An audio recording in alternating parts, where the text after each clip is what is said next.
Good afternoon or good evening, depending on where you might be. My name is Michael Grace, and this is the KMG show for Friday, December the 3rd, 2021. Imagine living in a world where the President of the United States has a mind that is at the end of its tether. Well, that's where we are. Here's a story by Colby Hall at Mediaite. Are you okay? Fox's Peter Doocy asked Biden about his health after noting that his voice sounds a little different. Yes, that's one way to put it. As someone said on Twitter, it sounds like they had a voiceover done by George Clooney. And story begins, Fox News' Peter Doocy noticed President Joe Biden's voice was a little different Friday, and as such, queried about his health, asking, "Are you okay?" The inquiry came at the end of remarks given in the White House following a jobs report. That's not my mistake. That MSNBC's Mika Brzezinski described to not Jennifer, but Jen Psaki as off.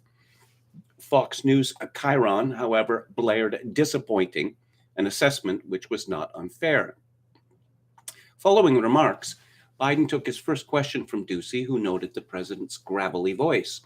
"First of all, Mr. President, your voice sounds different. Are you okay?" Doocy asked. "I'm okay," Biden explained. "I have a test every day COVID test. What I have is a 1.5-year-old grandson who had a cold who likes to kiss his pop, and he has been kissing me anyway, but it is just a cold." Doocy followed with a question about COVID-19 and the administration's efforts to continue to mitigate the spread of the potentially deadly pathogen. Presidents get colds, but hearing the commander-in-chief discuss his health in such a way unwittingly reinforces a common narrative seen on Fox News opinion programs that the 79-year-old Biden is frail and not necessarily of sound mind or body. Okay, let's look at this story here and Biden's explanation. First off, Joe Biden just can't stop touching children. Okay. Secondly, this is a man who gets a COVID test every day. So apparently he's quite scared of getting COVID-19. So why is he kissing a child? Secondly, he is 79 years old? Yes, 79 years old. And getting a cold at 79 years old can be fatal. Now, if a 18-month-old child has a cold, you will know that child has a cold, runny nose, coughing, etc., etc., etc. So why would 79-year-old Joe Biden be kissing a 18-month-old child with a cold? Why? Did no one say to him? I'm assuming this story is true and not made up like so many of Biden's stories. Didn't anyone tell him as he, the baby rushed towards him or he rushed towards the baby? No. This baby, which is called Bo, by the way. No. The baby has a cold. Stay away. You got to stay away. No, apparently no one said that. The baby is called Bo and is Hunter Biden's child. The child he had with his wife, his new wife, a South African woman he married 10 days after meeting her. Nothing at all suspicious there. So Bo was the nickname of President Biden's son, also a politician who died of cancer. So I guess this is Hunter Biden's tribute to his late brother.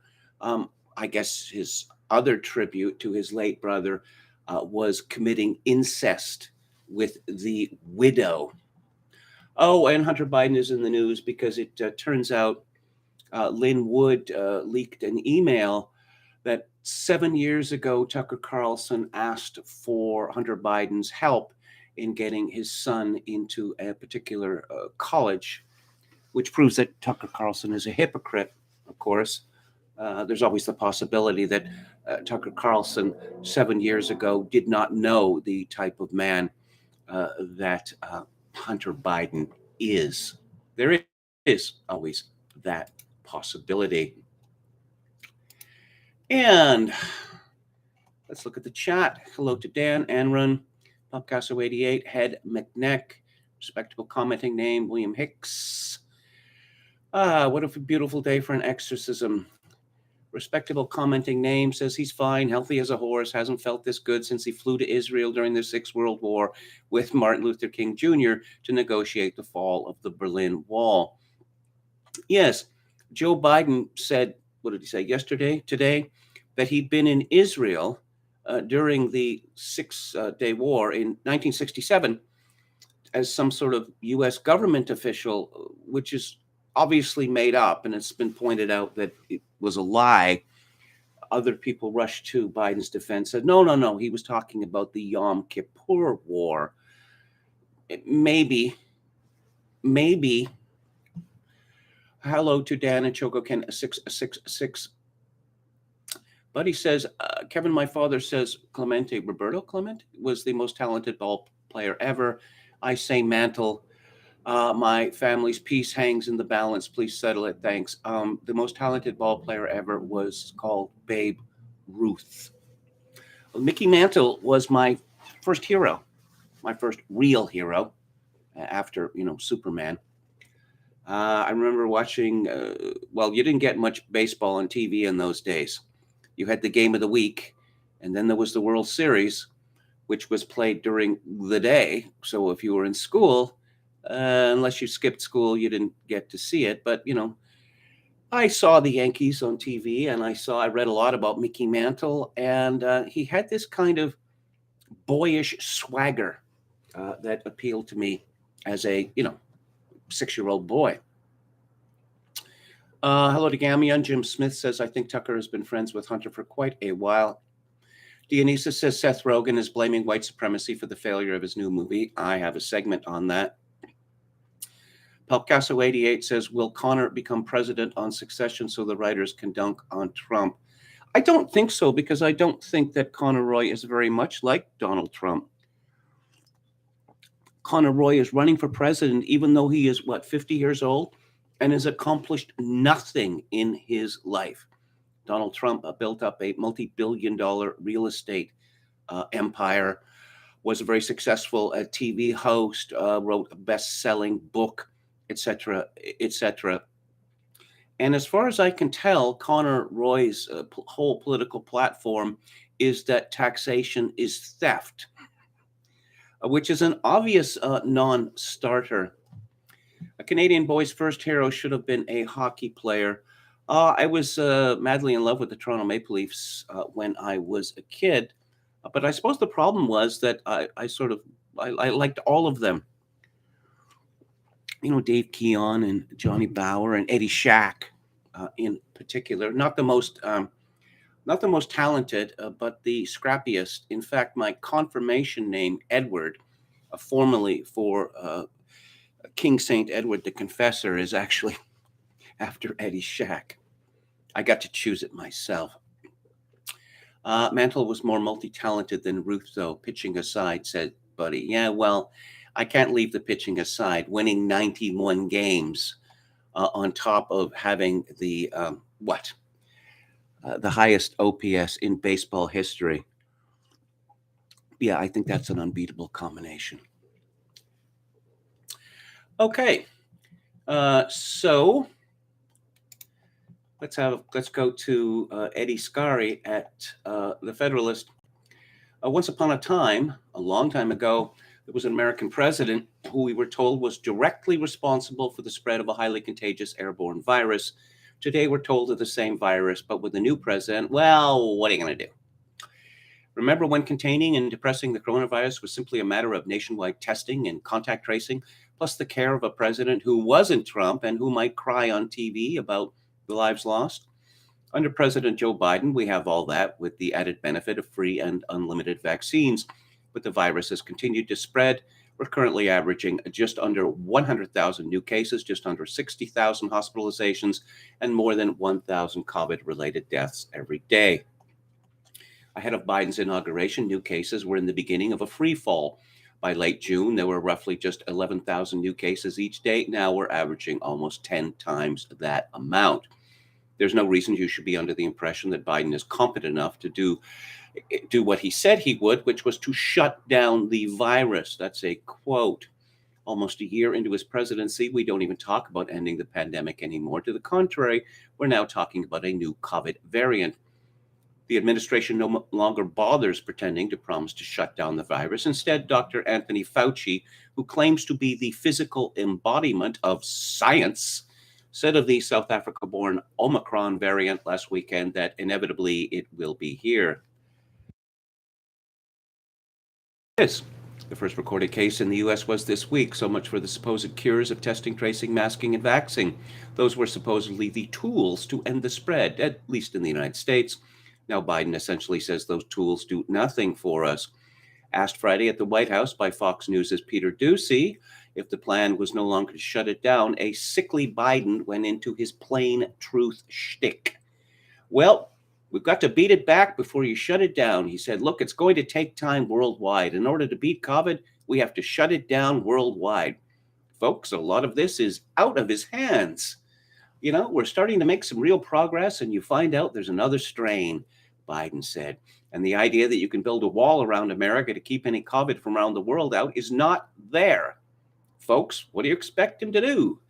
Arguably, the top reason voters elected Biden was because they had been told the former president was responsible for the rapid spread of the virus that has killed almost 800,000 people. Biden said he would gladly take up that responsibility. Now we're told it's not the president's responsibility and that the new variant arriving on Biden's watch is not his fault. Time flies. Well, yes, there seemed to be a serious argument being made against Donald Trump excuse me, and also Boris Johnson and Jason Kenney, the Premier of Alberta, and Doug Ford, the Premier of Ontario, that you see at their desk, there was a drawer, which if you opened it, there was a magic wand. And if any of these men waved this magic wand, it would abolish death in their jurisdiction. But selfishly, none of these men decided to wave the magic wand, which would eliminate death. Let's see. Here's a story from Alana I'm sorry, I have trouble with this name. Mastrangelo. There we go. White House Press Secretary Jen Psaki dodged the question on Wednesday about whether or not it's acceptable for a president to stay in office after overseeing a copious amount of U.S. deaths from the Chinese coronavirus. As Breitbart News reported last week, the U.S. death toll from the Chinese coronavirus under Biden's administration will soon surpass the death toll recorded during Trump's administration, and in less time. Additionally, during an October 2020 presidential debate between Biden and Trump, Biden insisted that, quote, anyone who's responsible for that many deaths should not remain as president of the United States, unquote. When asked, but here we go again, Fox News' Peter Doocy, if that is still the standard now that more Americans have died under President Biden than President Trump, Psaki outright dodged the question. She instead promulgated a known hoax about former President Trump never answering for the coronavirus-related deaths the United States has suffered under President Biden. Yes, no, Trump did not literally suggest that people inject disinfectant. Yeah, yes. This president has made the vaccine widely available, Psaki said of Biden. He's relied on the advice of his health and medical experts, and he is trying to be a part of solving this crisis. Oh, a part? Doesn't the buck stop at his desk? I mean, Trump was responsible for everyone who died, but Biden, of course, isn't. While Biden is trying to solve the pandemic, the U.S. death toll from the Wuhan virus is expected to more than double before Biden's first year in office concludes. The New York Times has also admitted that more people in the U.S. have died of the coronavirus this year than last year, despite the widespread availability of vaccines. This was supposed to be the year vaccines brought the pandemic under control. Instead, more people in the U.S. have died from COVID-19 this year than died last year before vaccines were available, the Times reported. It's not his fault, guys. He's trying the best he can. Yes. Now we're into TDS here. You know, I had thought foolishly, I make mistakes, that after Joe Biden, was inaugurated to save America from Orange Bad Man, that the victims of Trump derangement syndrome would begin to heal. Not a bit of it. This is from Jeremy Herb and Kevin Liptak at CNN. Former President Trump's positive COVID test in September 2020, 3 days before the first presidential debate, is raising new questions about whether Trump's physician at the time, Dr. Sean Conley, had a duty to inform the public and Joe Biden about Trump's positive result. The episode neatly illustrates the unusual position of the president's physician, who is bound by law and ethics to protect his patient's privacy, but whose knowledge is also a matter of public interest. Oh, yes, now do Biden. Trump, who has a known aversion to illness and was in the middle of an intense presidential campaign at the time of his positive test, cultivated unique relationships with his two White House doctors. Yes. Well, there were two tests. The first test was a positive, and then there was a second test that was closer to the debate that was a negative. You get a lot of false positives with these PCR tests. And Trump has denied this story outright. But yeah, let's get nuts. Let's get nuts. Bette Midler has certainly not recovered from her bout, her 4-year-long bout or 5-year-long bout of Trump derangement syndrome. This is from David Eng at Breitbart. Bette Midler is calling on authorities to arrest former President Trump for attempted murder, claiming Trump deliberately tried to infect Joe Biden with the coronavirus during a televised debate last year.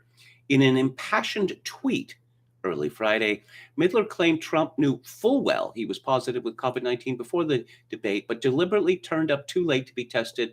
Trump then, quote, screeched, sputtered, spit, and foamed at the mouth, hoping to infect Joe, unquote. Midler's accusations appear to stem from a new book by Trump's former chief of staff, Mark Meadows, that states the president tested positive for the coronavirus 3 days before the first presidential debate with Biden in September 2020. The book said that after Trump tested positive, he took another test using a more modern system that showed up negative, leading staff to believe he could still attend the debate. The story of me having COVID prior to or during the first debate is fake news, Trump said in a statement this week. In fact, a test revealed that I did not have COVID prior to the debate. Midler has used her massive social media following to champion physical violence against certain conservative politicians, including Trump and Senator Rand Paul. On September 26, 2020, Midler tweeted, I have to say this to Vice President Biden, who is much more conservative than I. Sir, on Tuesday night, you will be going toe-to-toe with a stupid but wily street fighter. My advice is kick him in the nuts, all caps, and do it again for the 200,000 people he murdered. Oh, so using this logic, what is the appropriate punishment for the hundreds of thousands that Joe Biden has putatively murdered? There's a limit to what politicians can do. But apparently we don't appreciate that anymore. They are as gods. Let's see what Jim Kunstler has to say this morning. This is from the Washington Examiner. If anything, political pressures may prevent the White House from going far enough, Binghamton University political science professor Olga Shvetsova argued. In order to halt the virus, she said vaccines must not only be mandated, but that fully vaccinated people need to be tested regularly to stop the emergence of new variants. We cannot allow people to be sick, but not too sick. Shvetsova said, that's what created Delta and that's what created Omicron. It's not only about preventing people from being terribly sick, it's about preventing them from being sick in invisible ways. Woo! So what do we know about this woman? Well, apparently it's another case of America not having enough commies, but apparently it had to import them from the Soviet Union, and the Soviet Union was not sending America its best. Professor Shvetsova has a BS and an MS from Moscow State University. So, therefore, she's a Russian, and exactly the sort of person, a Russian who was educated to the master's degree level at a communist university, which is exactly the sort of person one wants prescribing policy for the United States of America. Jim Kunstler comments, of course, Ms. Shvetsova is not a medical doctor, and it's reasonable to doubt that politics represents any kind of science at all, but just a pretense of it in order to affect some academic respectability, which prompts one to wonder what shreds of respectability remain in the universities run by Jacobin maniacs. Answer: almost none, and zero cred too lately. And note that having surrendered entirely to this kind of intellectual racketeering, higher ed is just another major institution whirling around the drain.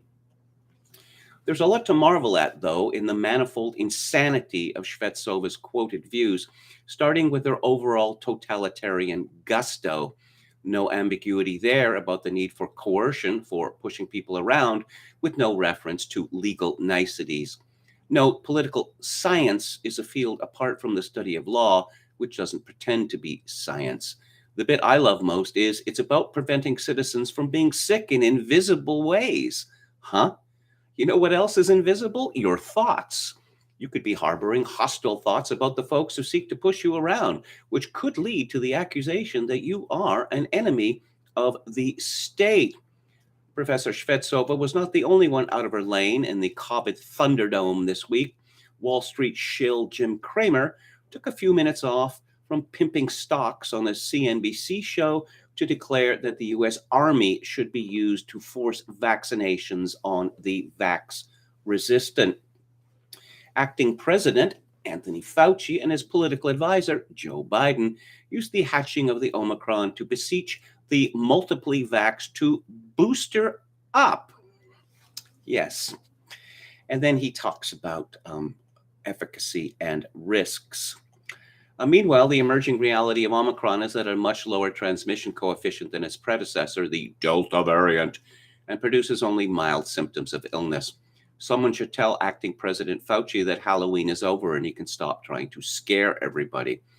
Anyway, 2 federal judges rendered decisions striking down Acting President Fauci's vaccine mandates. The second ruling, penned by U.S. District Judge Terry A. Doughty of Louisiana's Western District, featured a particularly lusty and detailed diagnosis of the mandate's constitutional impropriety and extended the injunction against vax mandates to all 50 states. This leaves the USA in a distinctly exceptional position among the other nations within the loose confederation of Western Civ. Thanks to manifestations of sanity on the federal bench, the vax mandates appear DOA here now, while Austria and Germany have rushed into full-blown psychotic fugues over Omicron, announcing harsh punishments for their unvaxxed and, coincidentally, wrecking another Christmas season among people whose Teutonic devotion to the ancient pagan solstice rites runs hot and deep. There's obvious awareness among German vax protesters, as seen on their T-shirts and placards, that 2021 is looking like a nauseating rerun of 1933. Is it not amazing that the German politicians don't see that in their diktats? The COVID psychosis is just a reassignment of the Trump derangement, which was provoked by the generalized anxiety about collapsing industrial societies.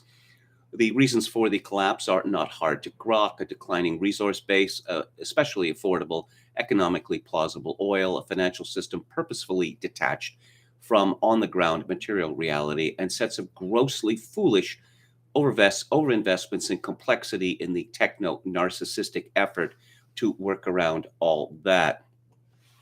The epic Trump and COVID hysterias, with a side dish of climate neurosis, managed to distract the masses from those essential economic quandaries. And Kunstler concludes, but now the breakdown in all the channels of production, trade, and money is roaring in our faces, and just at Christmas time, too, when the sore beset people seek just a few weeks' respite from their travail and despair. Don't be despised by their rising fury over this in the days ahead. We have a new regime at Twitter, and people are being kicked off it, and many of us, including me, are wondering how long we are going to survive. I suppose I could could start a Getter account like many people have, but am I going to keep up my Twitter account as well and just effectively neuter it? Just use it to announce show-related things or, videos that I like or whatever. I suppose I could do that. It seems to me that would require duplication of effort, which I'm not fond of, but it may come to that. Tom Elliott writes at The Federalist, my Twitter ban proves Twitter manipulates his platform to silence conservatives. If you had any hope Jack Dorsey leaving Twitter might help the platform navigate back toward enabling an open exchange of ideas, the big update his successor announced on his first day of the helm should nip that optimism in the bud. Beginning today, Twitter warned, we will not allow the sharing of private media such as images or videos of private individuals without their consent. Publishing people's private info is also prohibited under the policy, as is threatening or incentivizing others to do so. What will this mean in practice? Well, Twitter says context matters and that some newsworthy events will be exempted. The move is obviously aimed at the kind of undercover reporting Project Veritas is using effectively. Otherwise, they would have explicitly accepted anything of public concern. So Twitter is now saying the purest form of journalism, the investigative format where veracity is unimpeachable as the information exposed comes straight from the subjects themselves, will be removed on an ad hoc basis by self-anointed digital ministry of truth, Veritas's Matthew Tiermand wrote in response. Of course, like all of Twitter's other content moderation policies, what constitutes newsworthy lies in the eyes of Twitter's anonymous, unaccountable, uniformly far-left thought cops.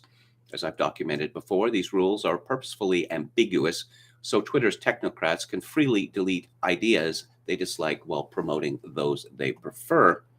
My experience with the platform proves this kind of selective enforcement is the rule, not the exception. Mindful of Silicon Valley's habit of disappearing prominent conservative outlets, I've always been careful to compose posts to ensure compliance with the ostensible meaning of these platforms' content policies. Despite having never broken any Twitter rules, their anonymous moderators have now nonetheless suspended me 3 times. On November the 18th, White House Press Secretary Jen Psaki was asked about the Fifth Circuit of Appeals ruling that President Biden's vaccine mandate on private employers egregiously violates the Constitution. I posted a clip of Psaki saying that despite their mandate being stayed, the Biden administration was still telling employers to carry on with enforcing the rule anyway. Then I added my own commentary, which used a few facts that come straight from the Centers for Disease Control and Prevention, followed by an argument that was once a ubiquitous battle cry among the progressive set now running Silicon Valley. My body, my choice. And so he was suspended for violating the rules, and he appealed, and the news came back, no, appeal denied. Well, why? He appealed several times, telling me exactly how I violated the rules. And no, they didn't say. And it's been obvious, well, for years now, that violating Twitter's rules means that somebody or some algorithm at Twitter simply doesn't like what you have to say. And, oh, yes, the fearless media. Fearless media. Yes, they're protecting the truth, aren't they? You know, giving succor to the powerless. No, it's the other way around. They're temple prostitutes, is what they are. The regime media. So this is from Genevieve or Geneviève Réaume, who is described or self-described as Emmy Award-winning KATU news reporter, shooting for the moon, hashtag Ms., hashtag PDX, that's Portland. Okay. Today, OHA Oregon worked with stakeholders. I hate that phrase, stakeholders. Stakeholders don't include, ordinary people, like those in the restaurant industry, business associations, etc., to discuss making the current indoor mask mandate permanent. Indoor masking in Oregon, it's likely to stay. And then she continued, yes, that may sound alarming. Here's what you need to know about it. The current rule is temporary. It can't be in place more than 180 days. Making the rule permanent allows the state to keep the rule. The rule can be repealed. Well, that's certainly good news. So what does the RAC do from OHA? The purpose of the RAC meeting is to seek input from committee members on the rules, including the projected burden and fiscal impact of the rules and suggestions for alternative language. They give feedback on what shouldn't be in the ruling. And again, for those people who missed it, yes, if this becomes a formal rule, it's technically a permanent rule, but it can be repealed. And stakeholders did bring up today how having an end date may be good. There is so much discussion to be had before any rule is adopted. And even more on the repealing thing, another part of RIC meeting today was discussion about making parts or all of the rules easily repealable as COVID situation improves. Again, for the sake of my mentioned notifications, let's not all freak out now. It isn't a rule yet. Yes, it is a rule, you dummy. The controversy is to whether to make it permanent.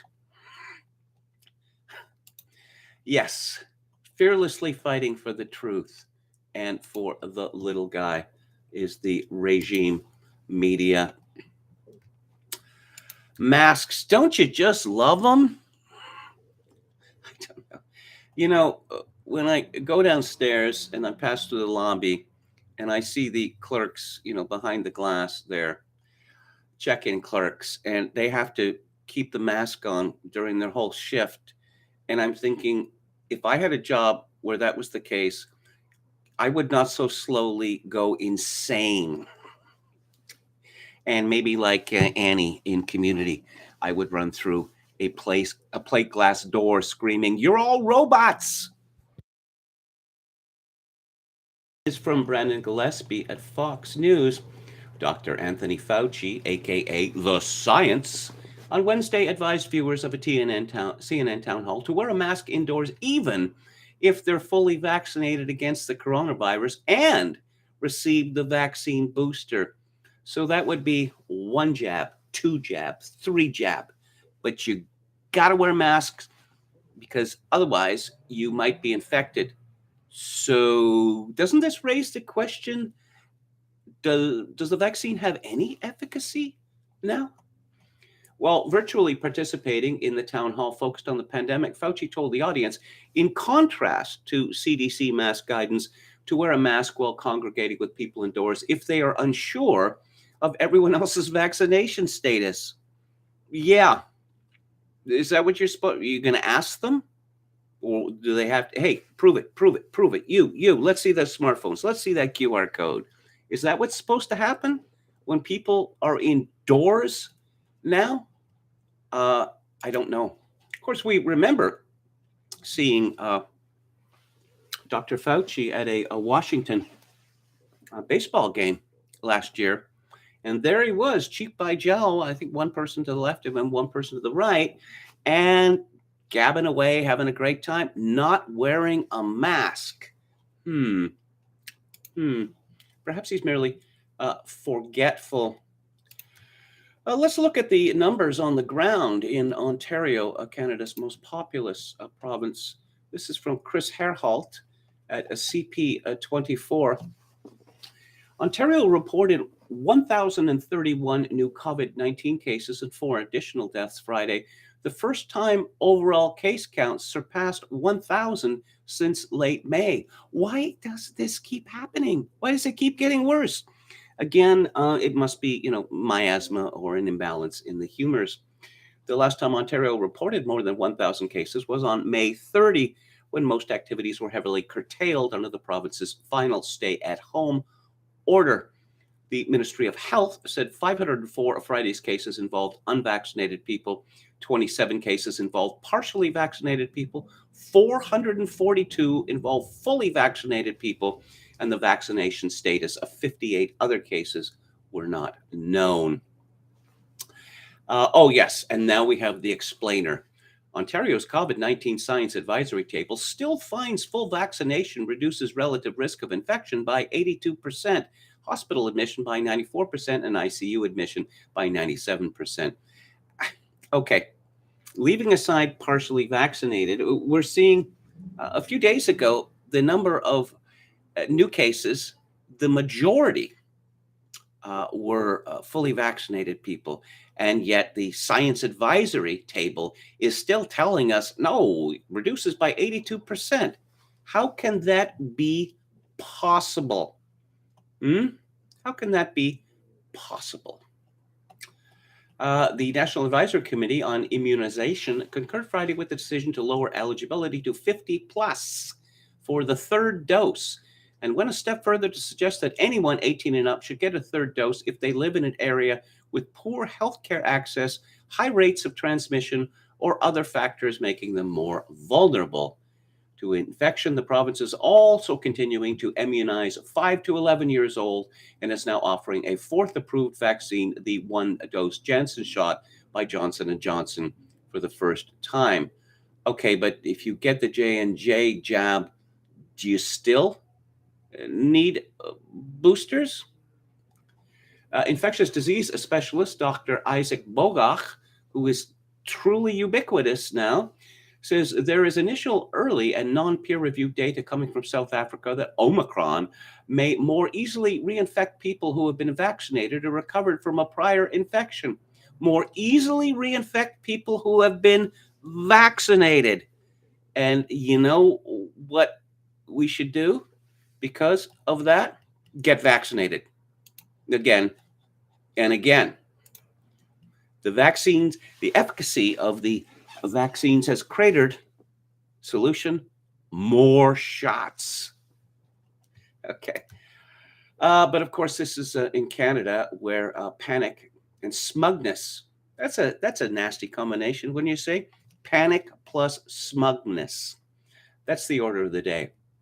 Rachel Gilmore at Global News has a story. Boosters help fight COVID-19, experts say, but are they the pathway out of the pandemic? As provinces expand their COVID-19 booster eligibility to respond to the Omicron variant, experts are warning Canada not to lose sight of the long-term pathway out of the pandemic: global vaccination efforts. Yeah, okay. Oh, Dr. Peter Singer said in an interview, we don't know at this point whether Omicron will affect the efficacy of vaccines, but we will find out soon, and we're working on those answers. This is a bit like the fog of war. That is a terrible metaphor for you to have chosen, Dr. Singer.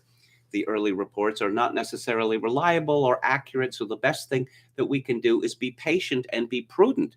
Well, that's definitely been the policy in the West since near the beginning of last year. Patience and prudence. No, the policy has been do something, anything. It's not working. Do it again and harder this time. It's still not working. Do it again, harder. Again, perhaps much of the fault is in ourselves. Politicians are not gods. They cannot command the waves to stop, like the old story about King Canute. Yes, I know he didn't really believe this. From The Guardian, a first case in Europe of the new variant of COVID-19 has been identified in Belgium in an unvaccinated young adult woman who developed mild flu-like symptoms 11 days after traveling to Egypt via Turkey.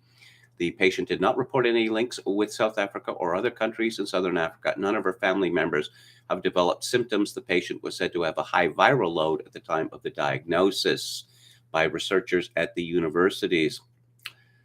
This means, according to Rin Tra, this means it's already everywhere. Yeah. Yes.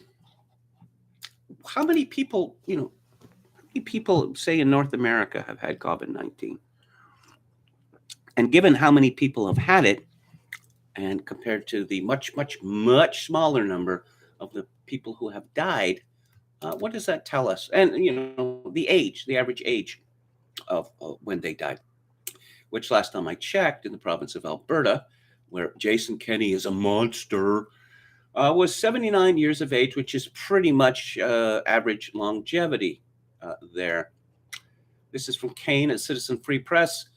Woman threatened with $5,000 fine for stepping over yellow line. And this woman, who was in one of the National Resilience Center, yes, suppressing urge to kill. She has never tested positive. She was forced into camp for being a contact. Yes, how about that?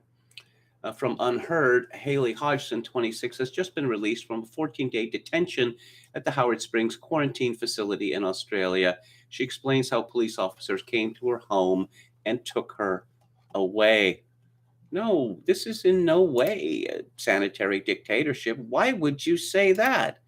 These people just want the best for everyone. This is from Summit News. Paul Joseph Watson.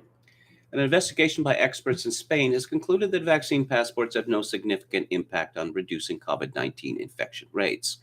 Details of the study, carried out by Spain's Interregional COVID Committee, were obtained by El País and reported on by The Telegraph. Looking at how the scheme has been implemented in other European countries, the experts found that mandating people show proof of vaccination to enter venues like bars, restaurants, and cinema, quote, is not reducing levels of transmission. In European countries where the system is being used, cases are rising significantly, although it is true that their level of vaccination is much lower than in Spain, unquote. Although Spain doesn't have vaccine passports at the national level, 8 out of 17 regions are using a similar system.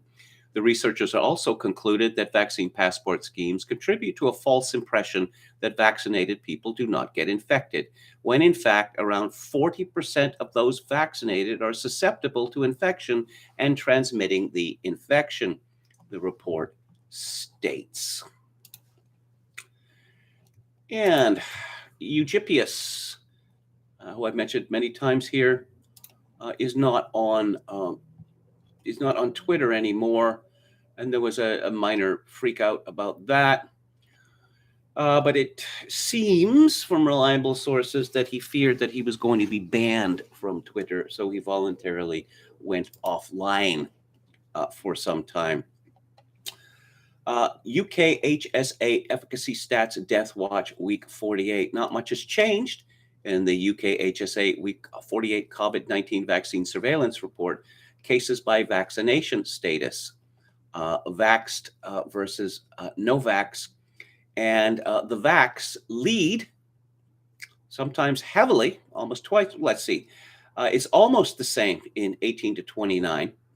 30 to 39, the vaxxed have let's say, about a 20% higher chance of being infected. In the age group 40 to 49, the vaxxed have more than 50% higher rate of infection. And in the 50 to 59 rate, the vaxxed have about a 40% higher rate of infection over non-vaxxed. In 60 to 69, again, I would say about a 30% higher chance of being infected than non-vaxxed. 70 to 79, almost equal. In 80 plus, Novax has about a 60% higher chance. And in under 18, of which there are very, very few cases, the difference is astronomical. That Novax, many more cases. Of course, there are very few such cases. Eugipius comments, we see continued improvement in infection rates in the vaccinated 80-plus cohort, extending to those in their 70s as well. This is very likely down to the booster campaign, and is more or less what we would have expected. The vaccines provide protection that after some months appears to decay to the point of negative efficacy. The boosters then bring you back into positive territory for a time. Of course, the offending numbers are still grayed out. And he shows a copy of the data, an exact copy of the data issued by the UK government, and unadjusted rates among persons not vaccinated. It's grayed out. Don't believe the evidence of your eyes, Britons. Well, UK HSA objections to the reliability of the relative rates apply to every second column reporting rates among persons not vaccinated, you'll notice they only gray out the statistics that are unfavorable to the vaccines. The other columns, which according to their own arguments are equally unreliable, can be printed in ordinary typeface. Good enough for government work, as they say. Let's go to Alex Berenson's Substack, and I will mention again that his book Pandemia was released this week, and you can get it from Amazon. You cannot get it from Barnes and Noble, however. He writes, "Hey, Liz Warren, this one's for you. Remember back in September how you tried to get Amazon to censor Pandemia? Guess what book is #1 in United States national government and top 25 overall this morning? Happy to send you a copy, Senator Warren. You can have the 1.5% discount in honor of your Native American ancestry. I know, it's probably more like 0.2%, but I'm feeling generous. Besides, COVID hysteria is all about bad math. If you want to join me in extending a Warren welcome to Senator Warren, you can buy Pandemia here, and there's a link to the Amazon page. And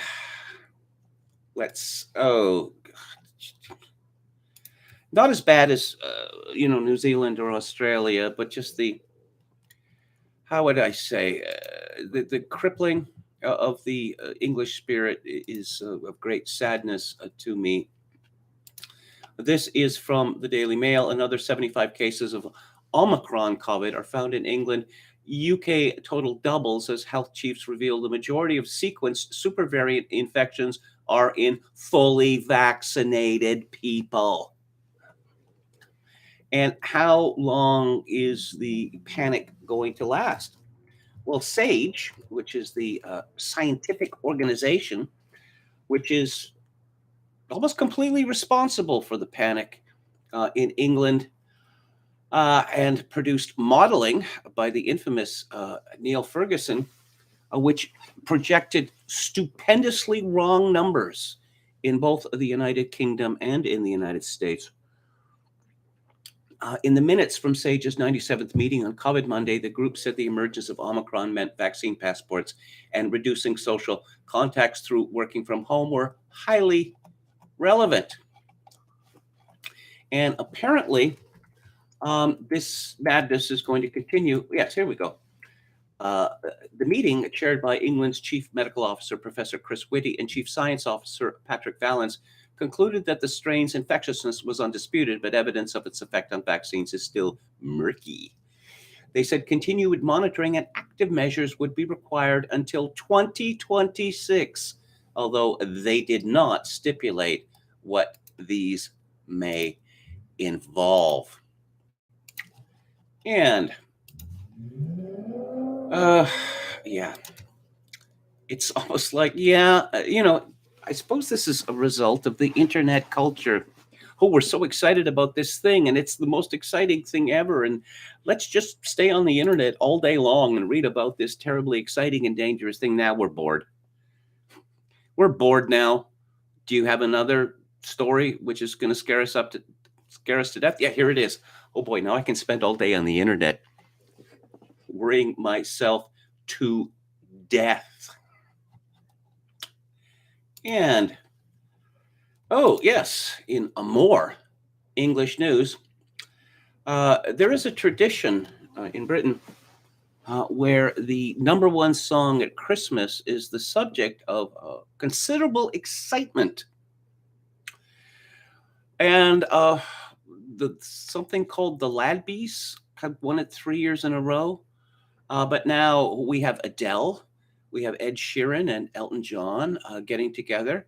We have ABBA, but outsider chants here from a group called the Lathams, who reached #1 with their first album.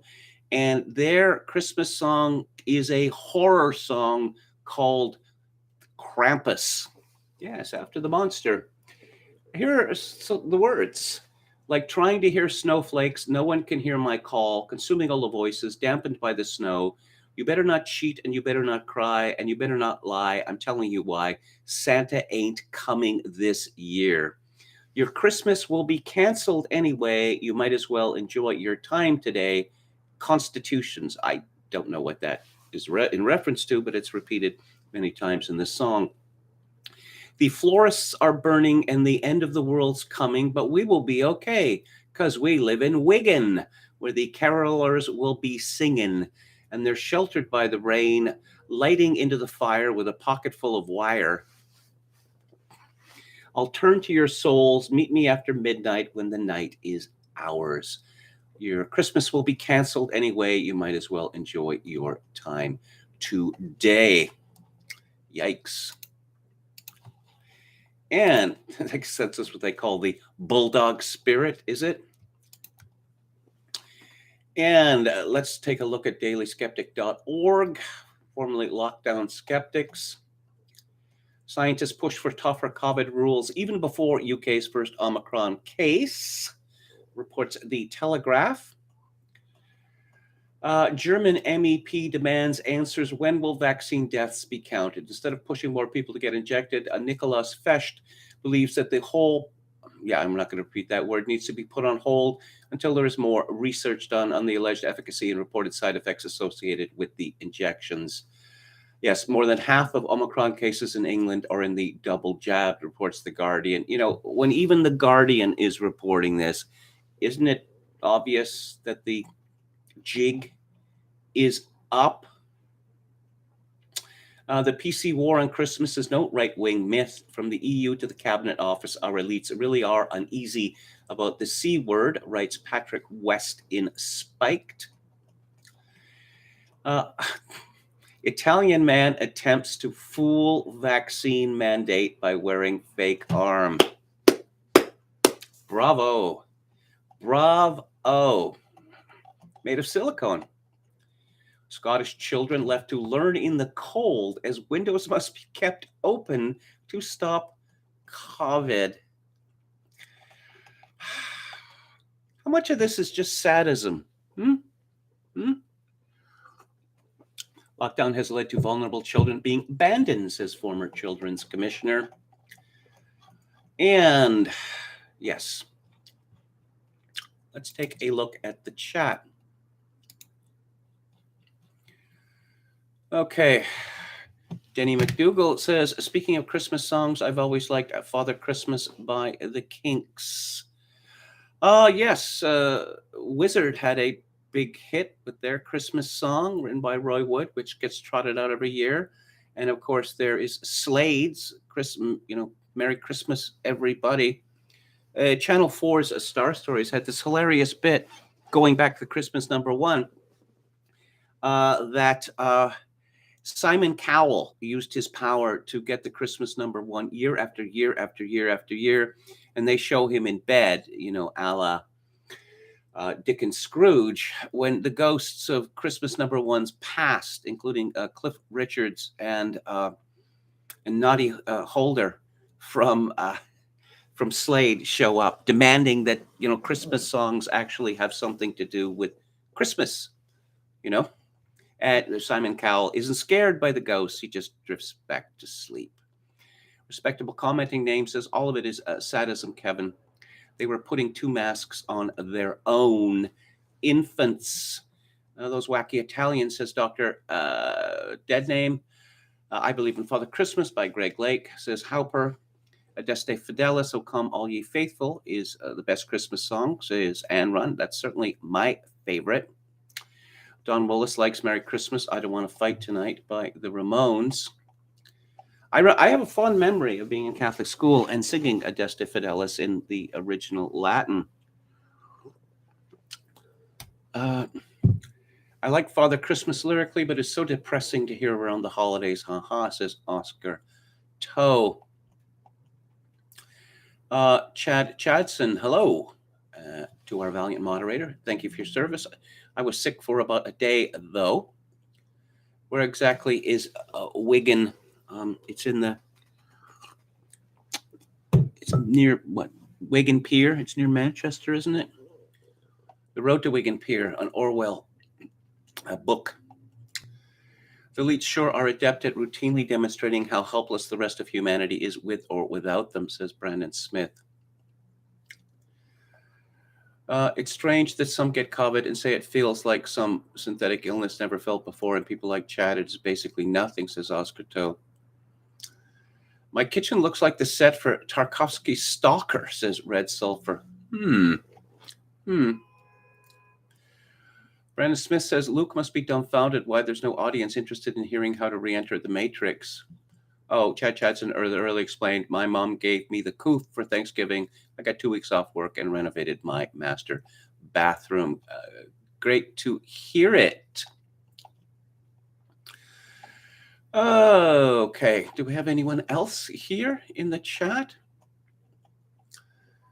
Kevin is a Shakespearean player of the old school, says Oscar Toe. Don Willis mentions the Phantom of the Paradise, which, unlike most of that director's movies, is actually funny. It's got the great Garrett Graham in it. I really don't like that director.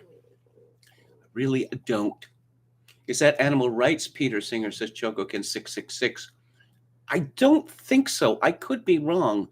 If that Peter Singer is still alive, he must be very old. Because I remember reading in The Spectator, I think, it was in the late 70s, that he had actually, when he was a professor in an Australian university, he had actually advocated the creation of human slaves, the breeding, the genetic manipulation of people in order to get in like an epsilon class of a 40 IQ or whatever, who could do all the scut work. Yeah, that's the kind of person that that Dr. Peter Singer is. Dr. Deadname says, yes, this is one of the most comforting things I've ever heard. And, we all know who said it. Sufficient unto the day is the evil thereof. Too true. Dan says Schrodinger's vaccine. Oscar Toe says, I put my Bruce Springsteen MP3s in the damn Windows 10 recycling bin. Okay, let's get back to it here. Oh, yes. So it is, it is Advent. So I suppose this is the perfect time for blasphemy. This is from the Star News Network. European Union Alphabet People ambassador does photo shoot as trans Virgin Mary. Again, suppressing urge to kill. Riccardo Simonetti, Alphabet People ambassador to the European Union and Parliament. I don't understand what that means. Are Alphabet People, are they a polity now? Dressed as a transgender Virgin Mary for the cover of a Berlin-based queer magazine. The photos show a bearded Simonetti in a tunic and veil holding a baby who is presumably representing Jesus. In another photo, he is holding the baby with another man who appears to represent Joseph, wrapping his arms around Simonetti. If we ignore the fact that Jesus wasn't white, oh boy, here we go again, we could as well believe the Virgin Mary had a beard. Why not? Simonetti wrote in the caption to his Instagram post. Simonetti is German, and he became a special envoy for Alphabet People issues for the European Union Parliament in 2021, according to his website. God is watching you, Mr. Envoy. This is one of the strangest stories I've come across recently, but I suppose I shouldn't really be surprised given the world that we live in. This is from James Gant at the Daily Mail. Troll general practitioner likened J.K. Rowling to Jimmy Savile. How trans activist family doctor 31 accused Harry Potter novelist of not being safe around children as he's suspended for using Twitter to launch attacks on women. Adrian Harrop said J.K. Rowling isn't safe to be around children due to her views. He said his comments were fairly reasonable and could well be substantiated. After being panned online, he later wiped them and admitted being insensitive. The post last year reemerged as Harrop was suspended from his job for a month. Well, he went after another woman, a woman from Mumsnet. Adrian Harrop, 31, is not trans. He is a homosexual, however. And here we see him dressed ridiculously. Just an absolute vicious campaign against a woman, which is detailed by the Irish writer Graham Linehan, Father Ted fame,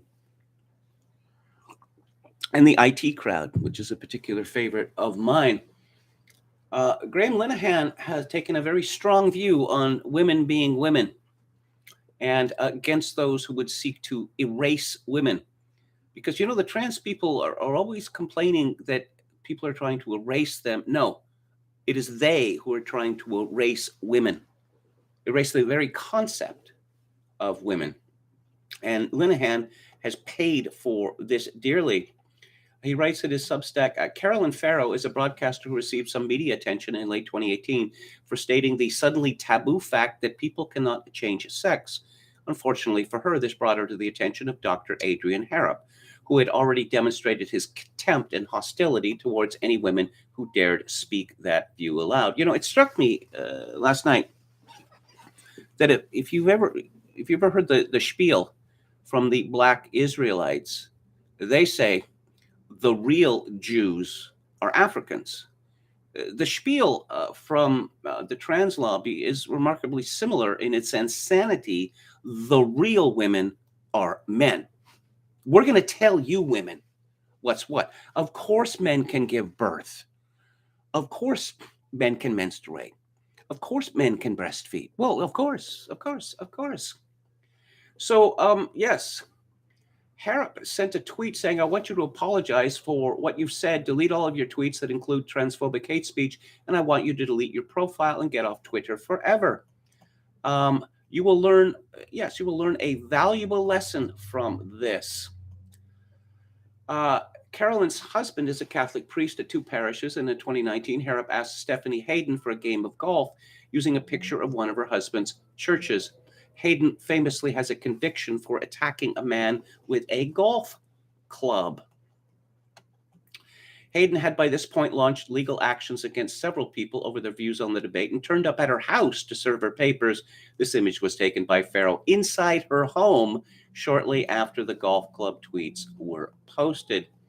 Hayden's lawsuit against Farrow followed months of online provocation and goading of Farrow, forming a tag team with Dr. Harrop. In advance of arriving at Farrow's house, Hayden and Harrop boasted about holding a public meeting about her, and Dr. Harrop live tweeted Hayden's progress as he made his way to her doorstep. It just goes on and on and on. Farrow had been subject to months of online hatred and abuse from a website called Tombstone Teeth, set up specifically to attack and abuse Farrow.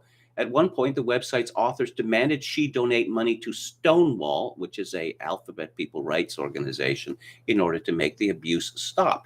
You need to apologize and delete some tweets, as well as donating £1,000 to Stonewall. We know making a donation would be extremely painful for you and would quite likely bring tears to your eyes. That's why we suggested it. We want to see you suffer for being an evil, vindictive, I'm not going to repeat that word, Catholic bigot and extremist. Oh, and now it's $2,500 each to Stonewall UK and Alder Hayes Children's Charity. Each time you refuse, the donation increases. Doesn't that sound an awful lot like a crime to you? That kind of language? Oh, and yes, here's a tweet from this website, or an entry from this website. Calling someone a 4-letter word beginning with C or a scrubber is not illegal or unlawful. Carolyn Farrow is a first, then the other, again and again and again, about 20 times. One of the men behind the blog was Gareth Hopkins, who had begun his abuse on a different site before switching to Tombstone Teeth. And poor Mrs. Farrow's children get dragged into this by this lunatic. And a tweet was faked, and an account was set up, a phony phantom account. And so Harrop then tweets, I've seen evidence this morning that a certain commentator has previously stated on their social media, God punishes gays by giving them AIDS. I really wish I could say this is surprising or shocking, but alas, no. This is just basic old school gutter level homophobia. phobia. Yes, and let's show a picture of her child. Okay. I'm going to leave it off here. Okay. Oh, yeah. Oh, no. No, one last thing. Okay. One last thing. Later that year, Carolyn's ESTA to visit the USA was withdrawn just before she was about to travel, with no explanation given why.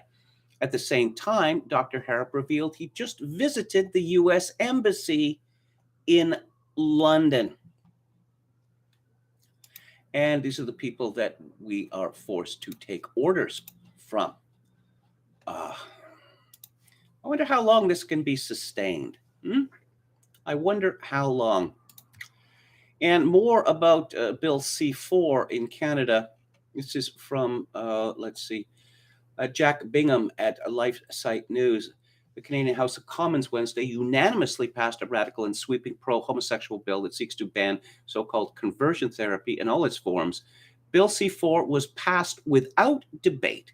The bill garnered massive bipartisan support, with one Conservative member of Parliament successfully motioning to have the bill fast-tracked to the Senate. Jeff Gunnarsson, the president of Campaign Life, said Bill C4 is simply a smokescreen to go after parents of traditional faiths and values who raise their male and female children to live according to their biological sex. Bill C4 applies an extremely broad and concerning definition of the term conversion therapy and carries with it a maximum penalty of up to 5 years.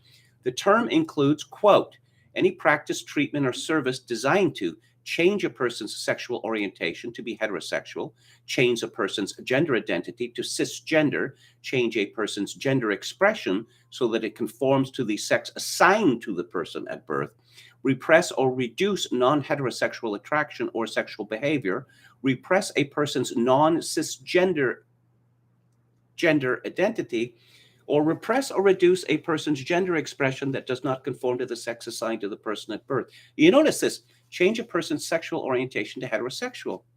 It doesn't say change a person's sexual orientation. And you know why?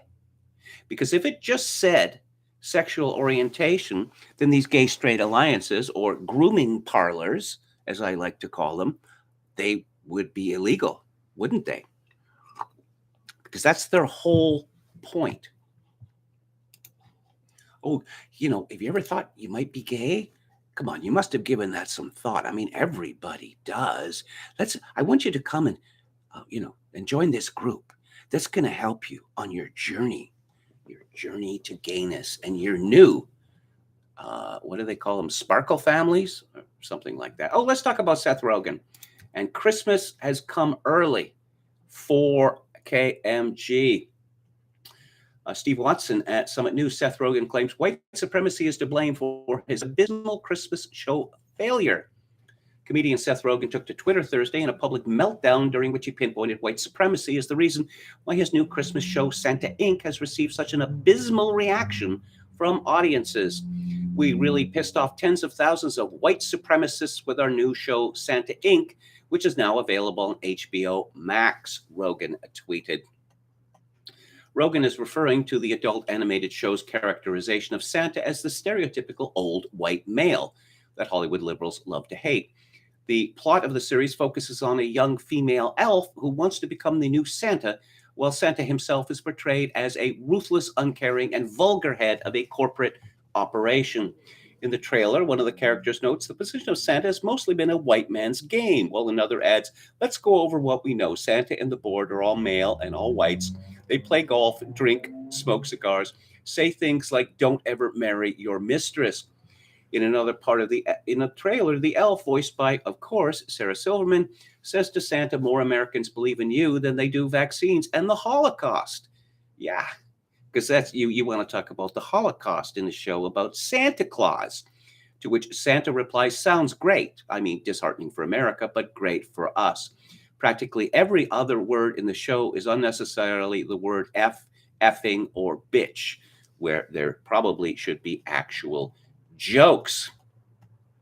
Rogen made the white supremacy comments after the show received negative backlash and poor initial IMDb and Rotten Tomato scores, although it was likely just his intention to hit the hot angle of white supremacy all along. It just happens to give him an out from poor reactions. Okay.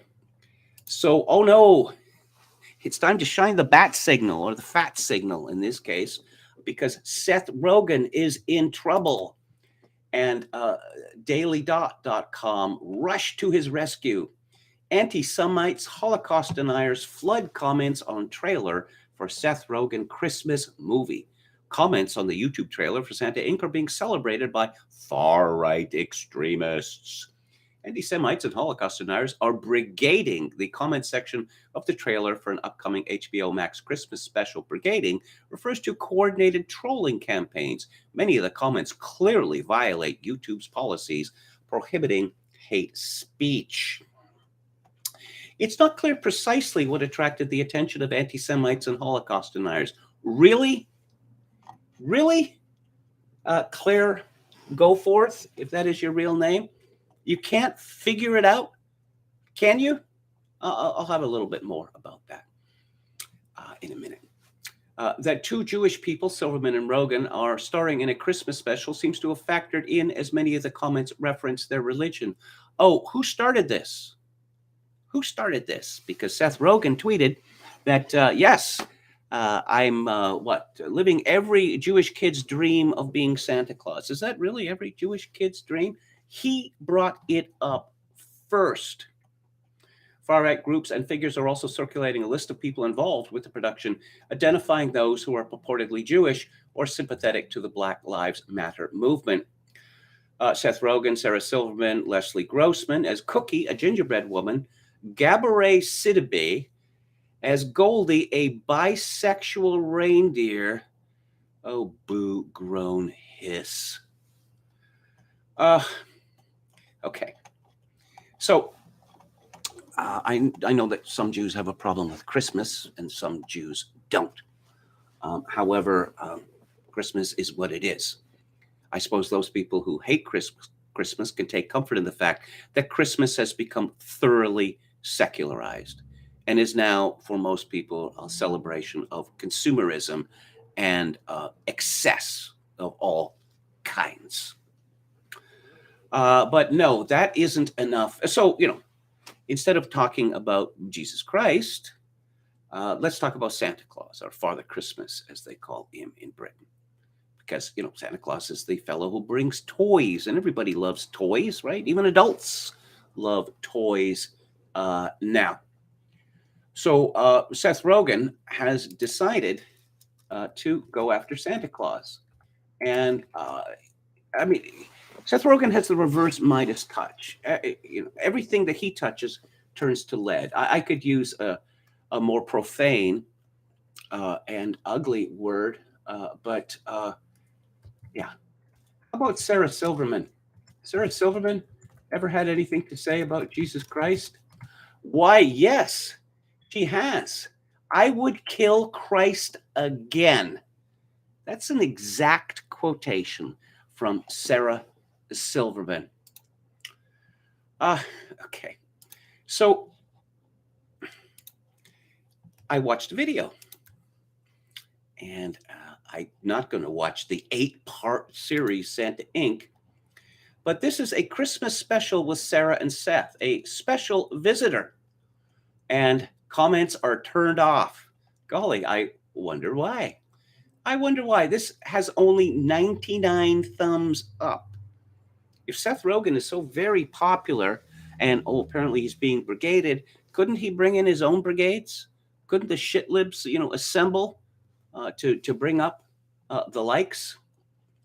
And so we have Seth and Sarah sitting on a couch, okay? And they're knitting stockings. And, it's someone's at the door. Well, who could it be? A famous person, a super famous actor, or a giant pop star, Sarah Silverman says. They always sing songs on these things. Really, how do I look? No, how do I look? Just get the door. You're keeping them waiting. Go. And who is it?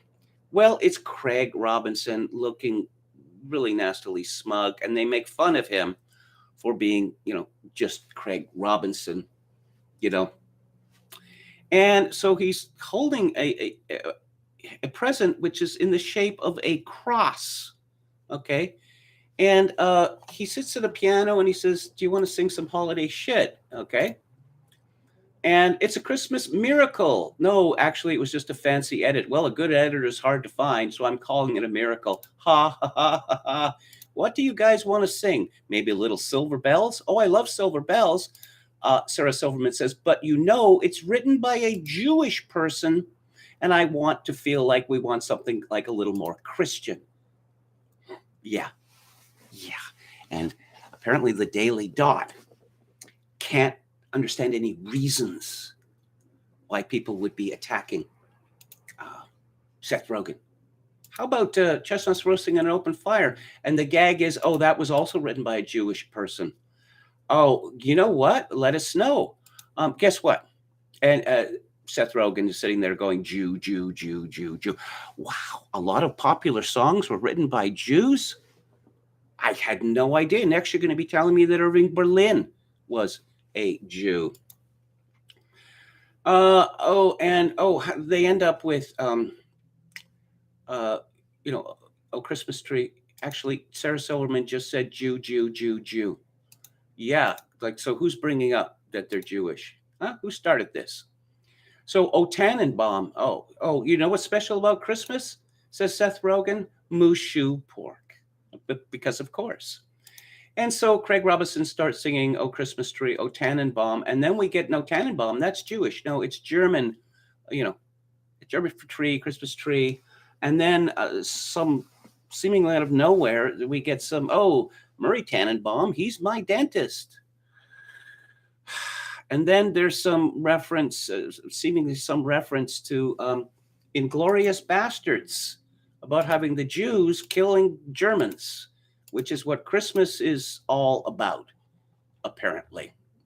Oh, and by the way, Seth Rogen, he's shaking his fist at big capitalism, is he? Who does Seth Rogen work for? He works for Hollywood. And Hollywood is notorious for lots of things. But how about Hollywood accounting, it's called? And I believe this phrase was coined after the famous court case involving Art Buchwald, who was a Jewish columnist, by the way. And he had sued Paramount Pictures because he had won a plagiarism case regarding the movie Coming to America. And so then Paramount says, well, yeah, okay, you've won your case, but ha, ha, ha, ha. Guess what? Coming to America didn't make any money. What do you mean it didn't make any money? We've seen the gross figures. Oh, no. No, it's still in the red, still deeply in the red. And see, this is what Hollywood does, is a special company is formed to absorb all the losses, all of the costs of a film. And so then Hollywood could say, well, this is the company that made the film, and you see it's deeply in the red. So you see, Hollywood blockbusters don't earn any money. Now, you could look at, say, the market cap of Disney and ask, well, obviously that's not true, but they still keep it up to this day, this joke that blockbuster films don't earn any money. And that is, and Seth Rogen is at the center of this world, because he was lucky enough to have been anointed by Judd Apatow some decades ago. This is a man who made a film about food having sex with other food. He has an unceasingly worm's eye view of the world. And he just doesn't make jokes anymore. How about let's have a bunch of swear words and, hey, did you know that I'm Jewish? What, Seth Rogen is Jewish? Really? Wow, Sarah Silverman is Jewish? And that's their idea of humor. He's also a greed head. He sells marijuana now. And so his company brought out a rolling tray for stoners. The marijuana and, for your papers and all that. It costs $485. This is like, this is goop-like merchandise for stoners. And, Seth Rogen likes to shoot his mouth off from 2015, American Sniper kind of reminds me of the movie that's showing in the third act of Inglourious Bastards. Oh, there we have it again. Quentin Tarantino's 2009 revenge fantasy film shows clips from a fake propaganda movie about a skilled Nazi sniper. Anyone who had seen American Sniper, and I've seen it, or even heard about it, will know that it is not a propaganda film designed to make people excited about killing foreigners. It is not like that at all. And then Seth Rogen later had a series of tweets. No, I was misunderstood about what I had to say. Oh, really? But enough about Seth Rogen being a creep. Let's talk about Christmas again. Christmas songs. My friend Tom Piatek has a piece which has been reprinted on VDare, and James Fulford introduces it. Tom Piatek's great article below was published on January 5th of this year in time to the main article for the January 6th Epiphany. Unfortunately, this was the same date as the mostly peaceful protest at the U.S. Capitol, which led to this article getting a lot less attention than it deserves. Slightly edited and with added links and carols, we present it to you as the opening of our annual War on Christmas competition. He begins a since-deleted tweet indicated that some of those emboldened by Joe Biden's victory are now eager to redouble the effort to suppress the public celebration of Christmas. Philanthropy professional Jen Bokoff, awarded a blue check by Twitter, tweeted shortly before Christmas 2020, "This is your annual reminder that not everyone celebrates Christmas. The default in Merry Christmas as a normal greeting is also white supremacy culture at work. If someone celebrates, by all means, but so many people don't." Wow, she really seems to hate Christmas.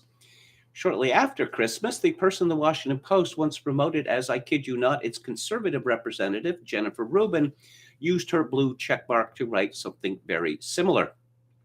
As the Post's Dan Balz, I don't know how it's pronounced, writes, for Trump supporters, cultural preservation of an America long dominated by a white Christian majority, boo, remains a cornerstone of their beliefs. That is the definition of white supremacy. Yeah, this is from Jennifer Rubin, conservative. Tom Piatek comments, Rubin's linking of Christmas or voting for Trump or anything else to white supremacy in America 2021 cannot be seen as anything other than an attempt to suppress whatever is being linked. But her branding Christmas as a manifestation of white supremacy culture is a hard sell, since Christmas is celebrated by people of all races in America, not just whites. Nor is cultural preservation of an America long dominated by a white Christian majority the definition of white supremacy.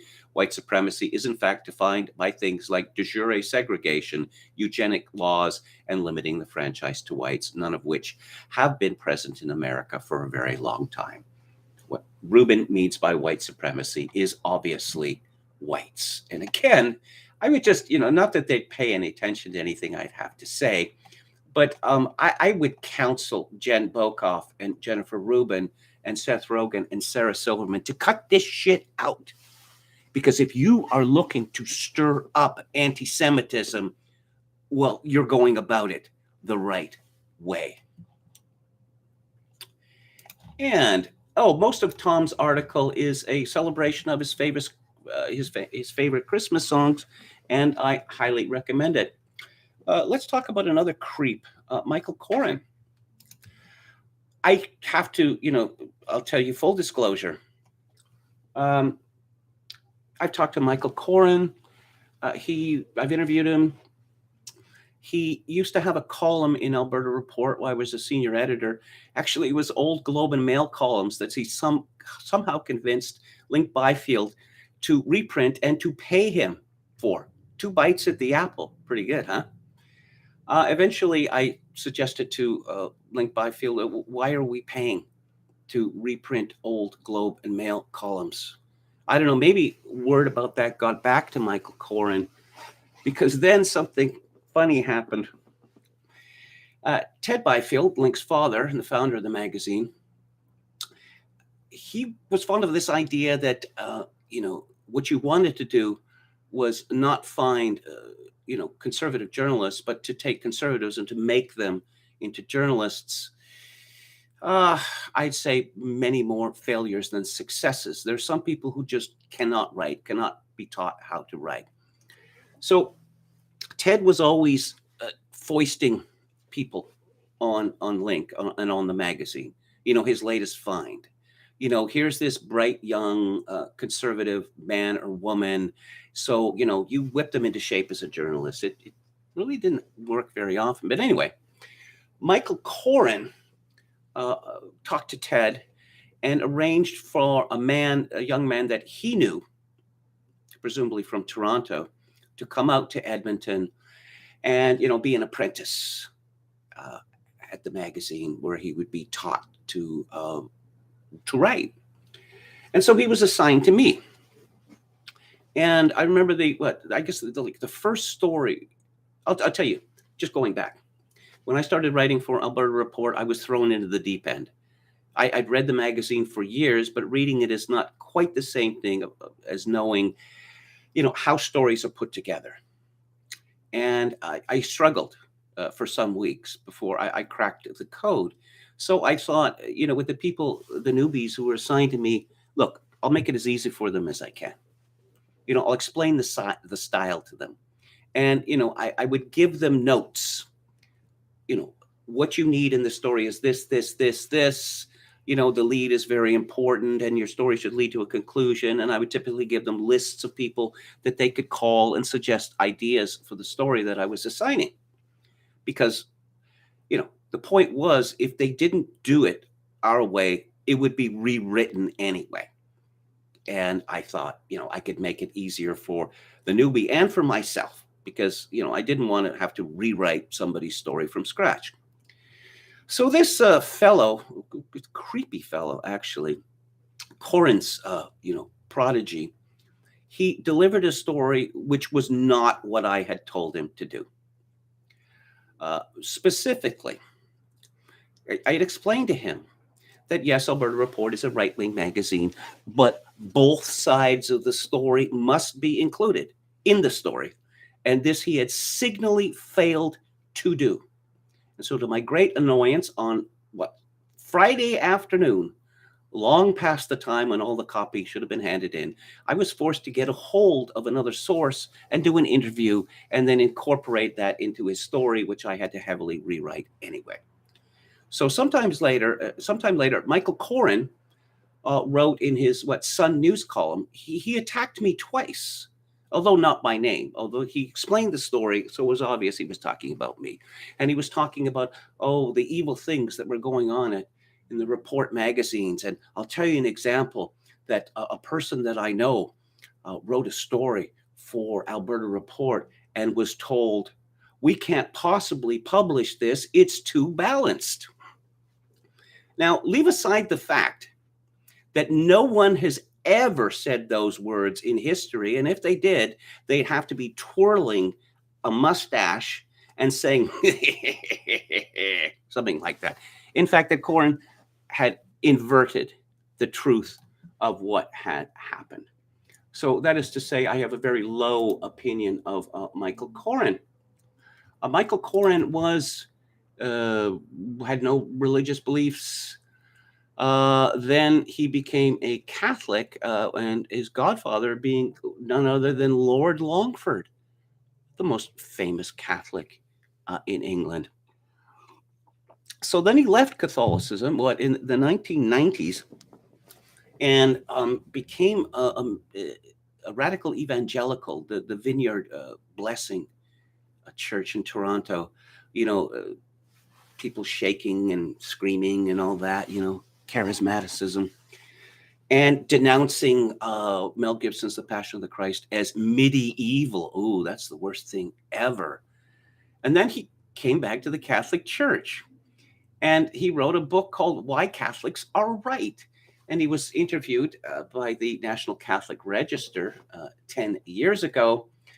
And, he explains why he became a Catholic. It doesn't go into him leaving Catholicism and denouncing it heartily and writing this weird stuff about church, just church, not the faith, not Christianity, but church.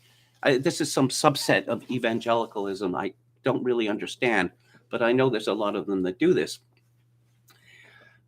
So yes, he talks about we talked the persecution of Catholics.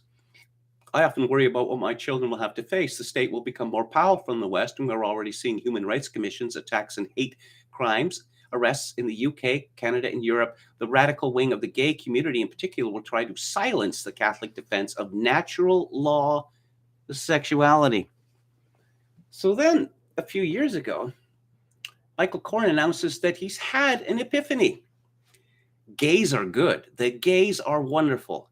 And all of that stuff in the Old Testament, Sodom and Gomorrah and all that, that's based on bad translations. And for what St. Paul said, I don't know, maybe we just don't pay attention to St. Paul anymore. And it turns out that, Coren was still making money speaking to Catholic groups and passing him off as a Catholic. He'd left the church again to become an Anglican, which reminds me of an old joke, forgive me if you've heard it before, that a Catholic man is looking sad. And a friend says to him, "Why are you so sad?" And the Catholic says, "I've lost my faith." And the friend says, "Have you ever considered becoming an Anglican?" And the Catholic who's lost his faith says, "I said I'd lost my faith, not my reason." So Michael Coren decides to LARP even harder by taking theology classes, and then becoming an Anglican priest. Yes. So now he's the Reverend. He's Mr. Reverend Michael Coren. Look, I think what happened with Michael Coren is as the National Catholic Register interview attests, he saw the way that the winds were blowing in Canada. There are no social conservatives allowed in the mainstream media in Canada. None. Zero. If they hold socially conservative views, they will not write about them, because if they write about them, they will be fired. Or if they're freelancers, they will never be hired again. And I think Michael Coren understood this. But well put. Jesus was not a pacifist, and to try to turn him into Jesus the warrior, Jesus the socialist, Jesus the Palestinian, Jesus the Zionist, Jesus the whatever, is to worship the self and not the Lord. This is Michael Coren from 10 years ago. Now for several years, he's been telling us that Jesus Christ was a Palestinian Che Guevara. Who just loved abortion. And had no thoughts about, he would not have any, there's nothing that he said about abortion. So obviously he had no problem with it. Supposedly this man has had religious training. Then the Gospels are not the Koran. They are not an exhaustive list of do's and don'ts. I don't know, maybe Michael Coren is really so ignorant that he doesn't understand this. He's an Anglican priest. You can't say that he's anti-Christian. So now he's back in the good graces of the Canadian media, and he's all over the place. And for instance, he's at iPolitics.ca, and he's in the Toronto Star frequently. Abortion warnings from south of the border. This appeared yesterday. Oh, yes, Roe v. Wade may be reversed. What does that have to do with Canada? Absolutely nothing. Because unless there is a social, spiritual earthquake in Canada, there is no chance in hell that abortion on demand is not going to remain the law of Canada. And I think that Michael Coren knows that.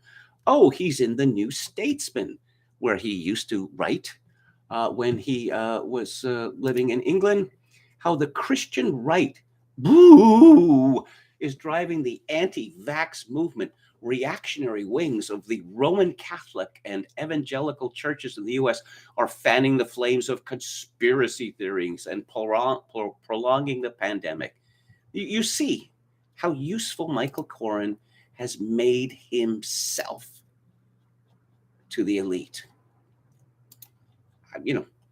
I don't know how long it's going to be before they get bored with him and just, toss him aside. Someone else who has strong opinions about abortion is Whoopi Goldberg.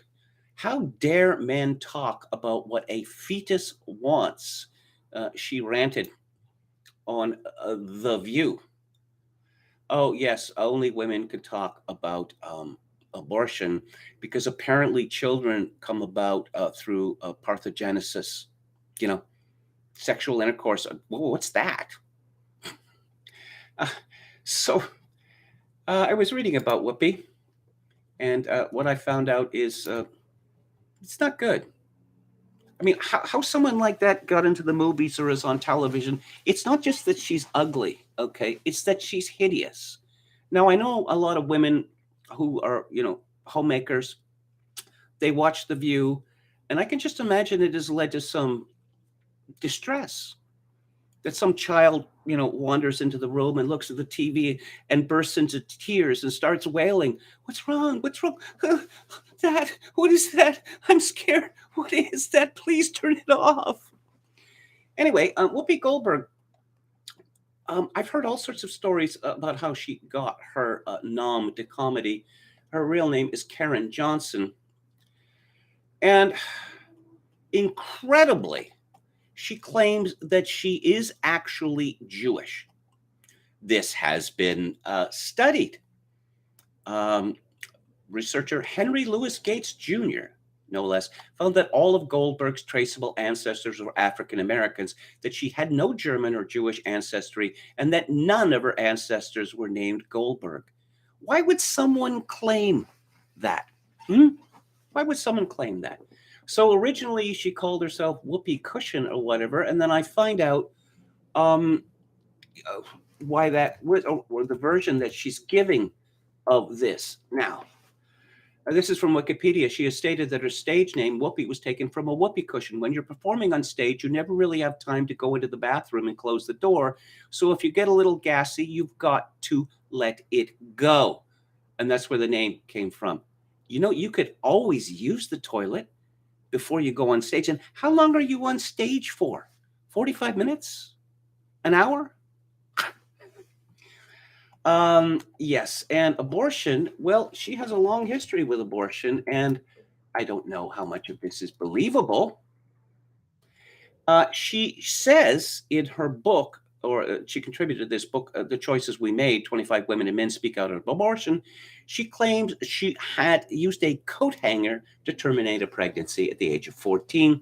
She said that she had 6 or 7 abortions by the age of 25 and that birth control pills failed to stop several of her pregnancies. Ha, ha. Likely story. And this is the woman that America's women listen to. There is a story by Lamprey Milt, who I see sometimes in the chat, called Achtung, Achtung.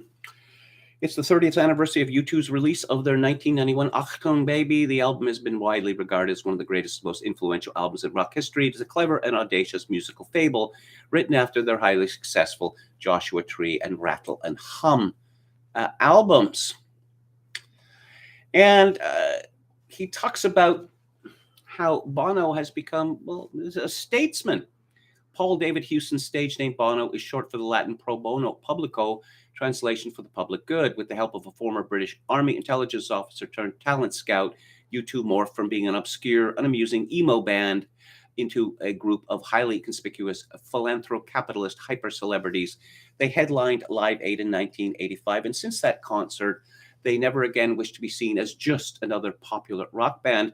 Bono and his bandmates have instead been busy promoting the enforced paternalism of the Western neoliberal elites for over 35 years. Bono hobnobbed with numerous people who have flown on Jeffrey Epstein's Lolita Express.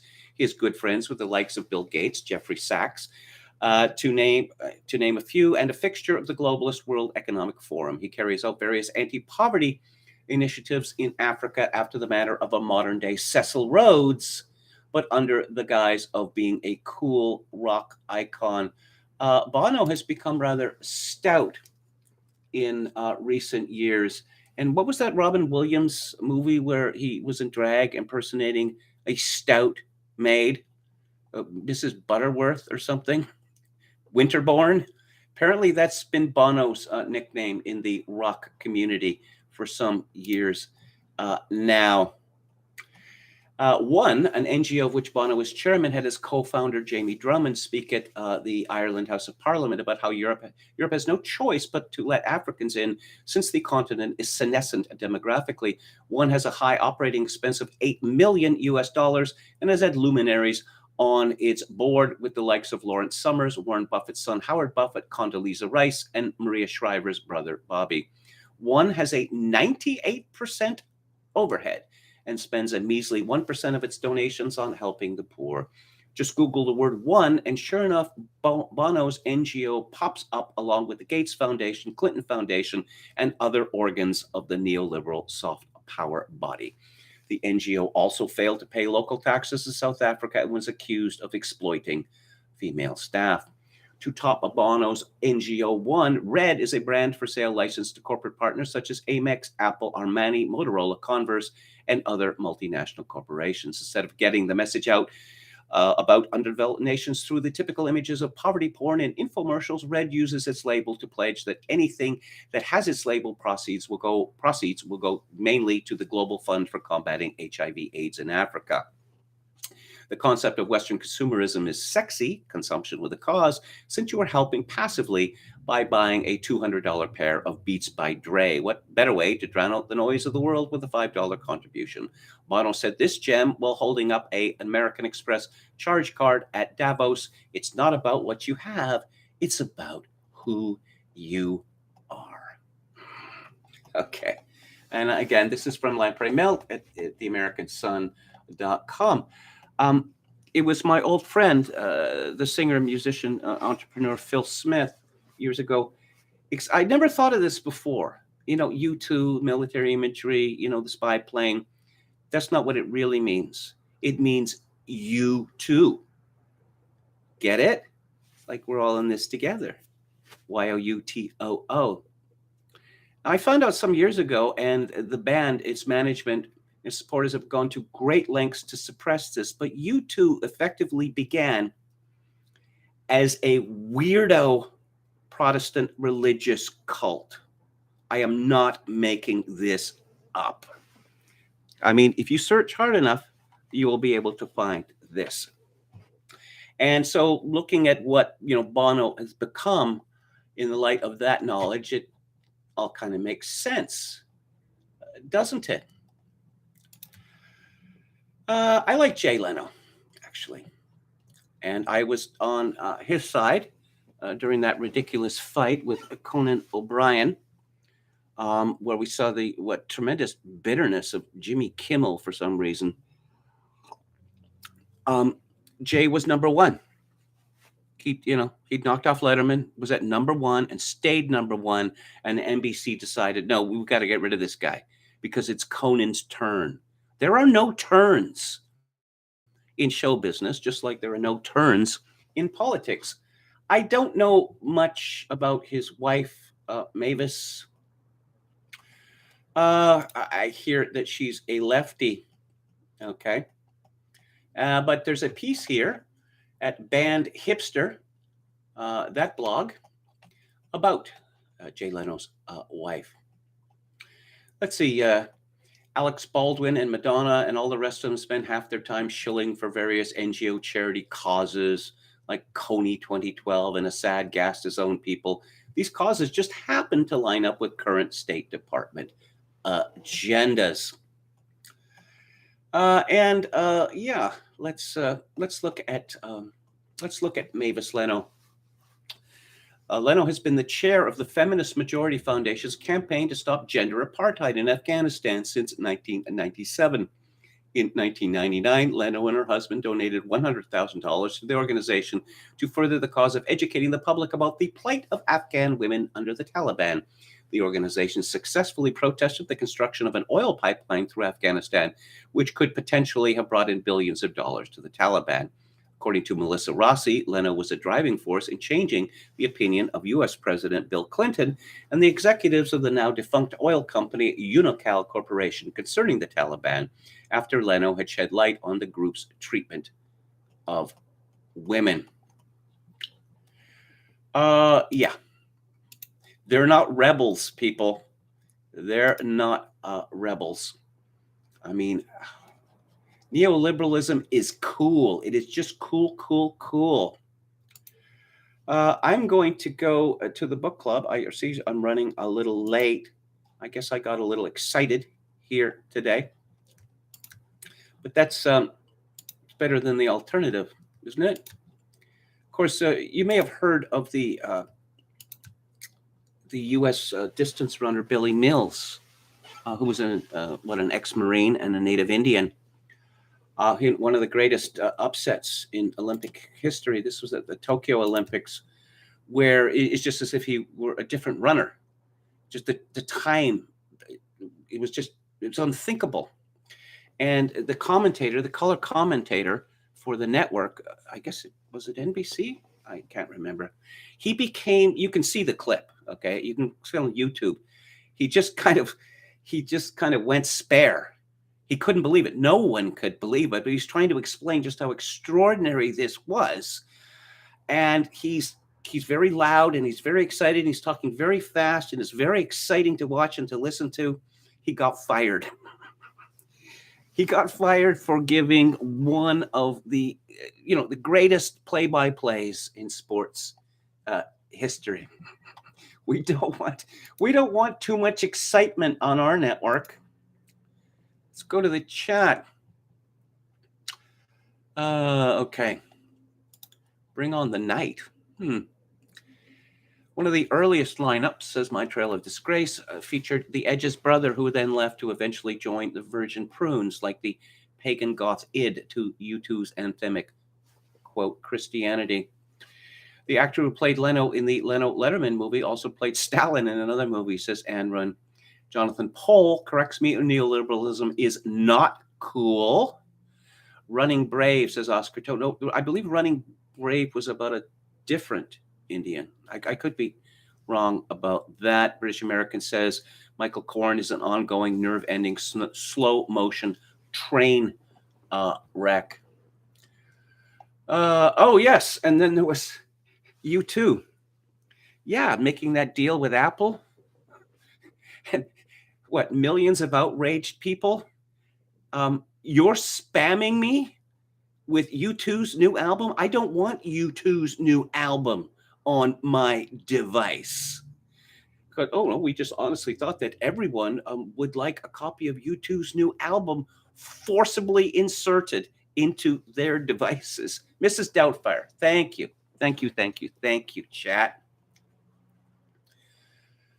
My Trail of Disgrace says the word on film sets. This is based on older info. Is that Goldberg is one of the most considerable actors in terms of her dealings with cast, crew, background, everyone. Well, that's nice to hear. That's nice to hear. I don't think Unforgiven was all that good, says Anwin. I hate that movie. I hate it. Could it be any more heavy-handed? And the answer is no. It couldn't. Sorry, British American. Typical Canadian comment on that movie. Did you know it was filmed in Canada? Yeah. No, I'm guilty of that myself. You know. Let's see. By Alberta Report, says Frothing Fanboy. The stuff you could get away with publishing back then. Michael Coren, poor Mike. He's still trying to find the meaning of life, I guess. Yeah, I look at the stuff that I used to write for Alberta Report, and I think that wasn't considered all that controversial at the time. Needless to say, none of that would ever be published in a Canadian magazine. But if it were, I'd be arrested. Bradley Cooper was really good in it, though, says No Sleep Till Breezewood, Pennsylvania. I thought that he was very good in it as well. No Sleep says, we never should have let Judd Apatow and Seth Rogen give us the 40-year-old virgin because now we have to watch them live in 2005 for the rest of their lives. I hate that movie. There is so much that is wrong about that movie. Steve Carell, he's a virgin. He's never had sex. He doesn't look at porn. So it's not going to bother him, okay? Not all people have the same sex drive. And also the Elizabeth Banks character. This is a movie trope that just disgusts me. Oh, she's the hot woman. She's the sure thing. So we're just going to put you together, with Elizabeth Banks. And then, no. You don't want to be with that slut. No, wait a minute. How can she go from being, man's best friend to being that slut? It's just, it's lazy writing, and it is, dare I say, misogynist. Let's see. Chokogan 666 says, was sent to an Israeli physical therapist, was wearing my St. Christopher's cross. The look and absolute disdain was palpable. Yeah, no, I don't know. Paul Gottfried writes that his family has always celebrated Christmas. I know that there are Jews who do. I know that there are a lot of Jews. There's seemingly a lot of Jews who hate Hanukkah for some reason. It's always seemed to me to be a charming story. I once heard Jon Stewart just go into this rant on The Daily Show about Hanukkah, and how, small time it was, and, not like Christmas. It's not supposed to be like Christmas. And he's not the only Jew that I've heard ranting against Hanukkah. Okay, we should ship Rogan to the North Pole permanently, says Dan. Okay, let's talk. Whoa, 21 minutes late. Let's talk about today's book, which is by Jacques Barzun, and it is called From Dawn to Decadence. You may have heard this term polymath, which means, a man who knows everything. Jacques Barzun was called a polymath, and it's true of him that it is of most people. His erudition was absolutely astounding.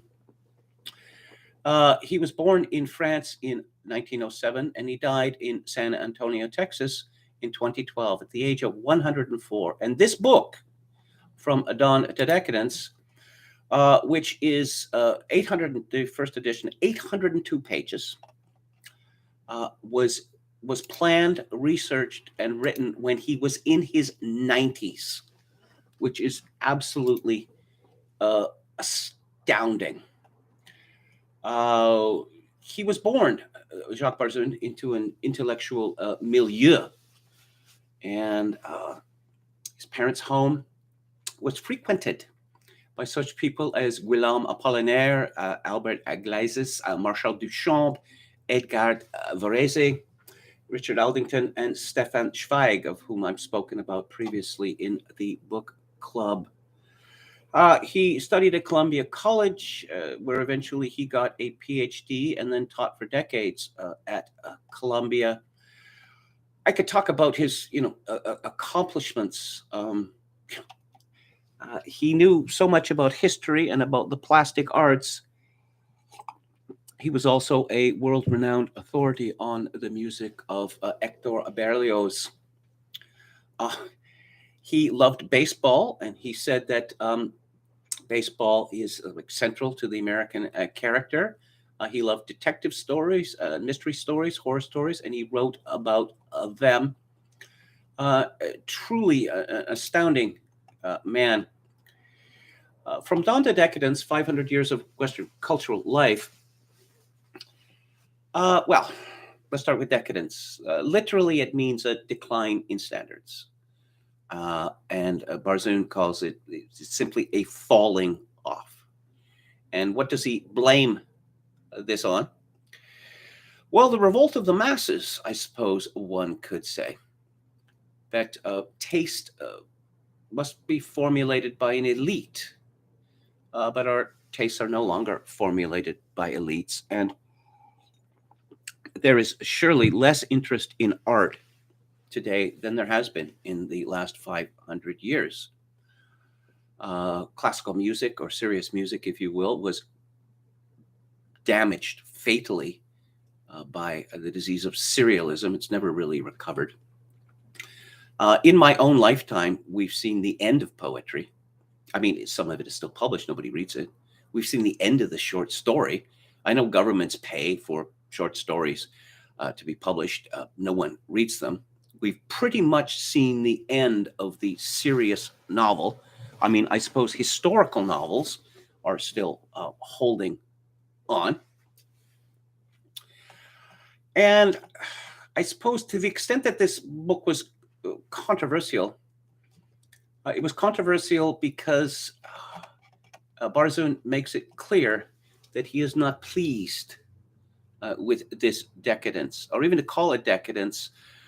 I coined this term an excess of secular democracy to refer to what has happened to our culture. And Barzun is definitely not pleased with this excess of secular democracy. The book is in 4 parts. And the first, 1500 to 1660, these are all approximate dates. Then we have the Protestant Reformation, or Revolution, if you will. And the question of Catholic versus Protestant, and then the Protestants splintering into all these different faiths. This was the central question. And then the period 1661 to 1789, the question had to do with, well, the nature of government and what is the best form of government. And then from 1790 to 1920, the central concern was social and economic equality. And the final period, the last 100 years, has been a blend or a mélange of all 3.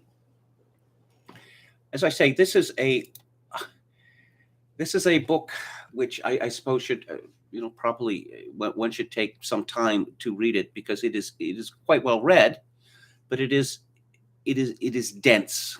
It's extremely dense, and there will be a lot of references, a lot of allusions that are going to fly over the head of people, and so people are going to be forced to run off to the encyclopedia or even to Wikipedia. But that is not a bad thing.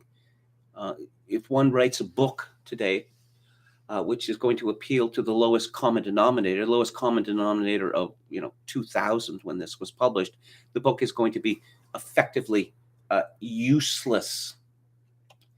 One of the signs of decadence that Barzun notes is our embrace of primitivism, or nostalgie de l'ebout, as the French call it. The cult of the noble savage. Long before Rousseau, its supposed inventor, the savage with a simple creed is healthy, highly moral, and serene, a worthier being than the civilized man who must intrigue and deceive to prosper. The late 18th century returns to this utopian hope. The late 19th voices it in Edward Carpenter's Civilization, Its Cause and Cure, and the 1960s and the 20th century experience it in The Revolt of the Young, who seek the ample, simple life in communes, or who, as flower people, are convinced that love is an all-sufficient social bond. Over 5 centuries present some 10 or 12 such themes. They are not historical forces or causes, but names for the desires, attitudes, purposes behind the events or movements some embodied in lasting institutions. Pointing out this thematic unity and continuity is not to propose a new philosophy of history in the tradition of Marx, Spengler, or Toynbee. They saw history as moved by a single force toward a single goal.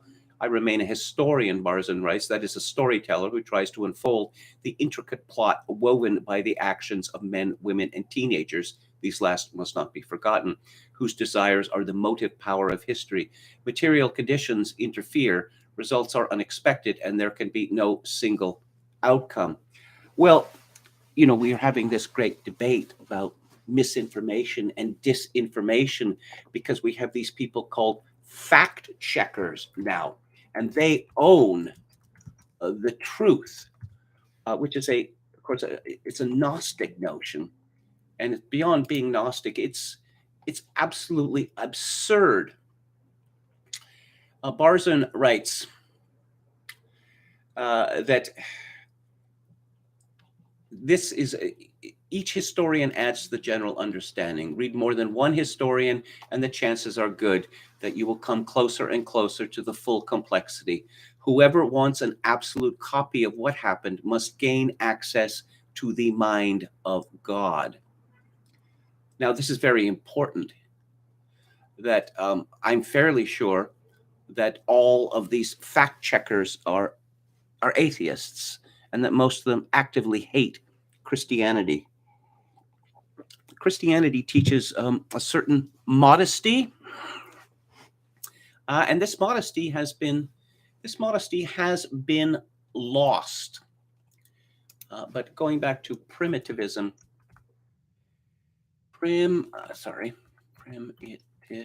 okay, yes, primitivism.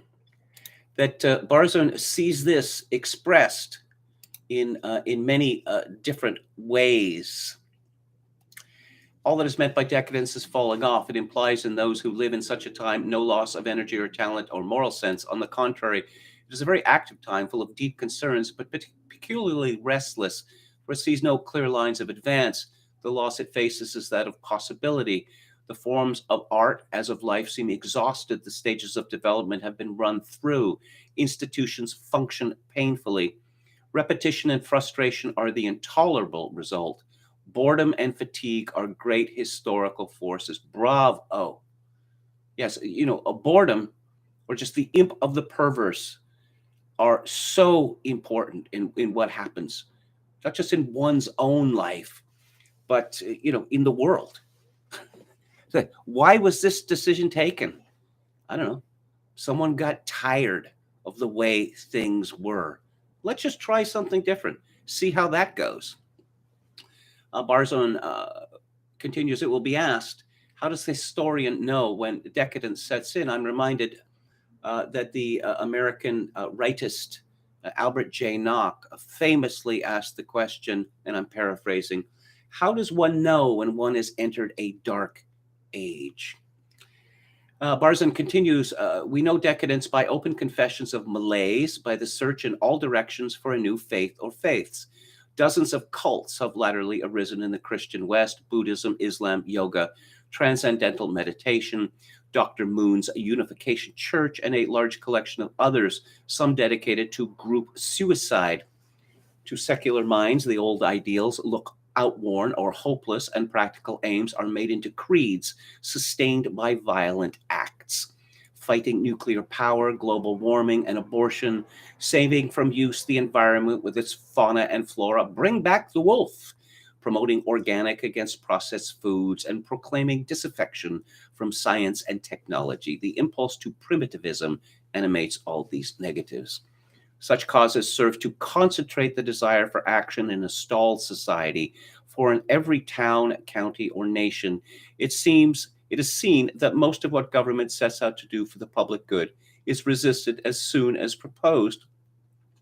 Not two, but 3 or 4 groups, organized or impromptu, are ready with contrary reasons as sensible as those behind the project. The upshot is a floating hostility to things as they are. It inspires the repeated use of the dismissive prefixes anti and post, anti-art, postmodernism, and the promise to reinvent this or that institution. The hope is that getting rid of what is will by itself generate the new life. He devotes a large amount of space, justly so, to Martin Luther and the Protestant Reformation, again, or revolution. And I don't know that we have actually really come to grips with the profundity of this and its consequences.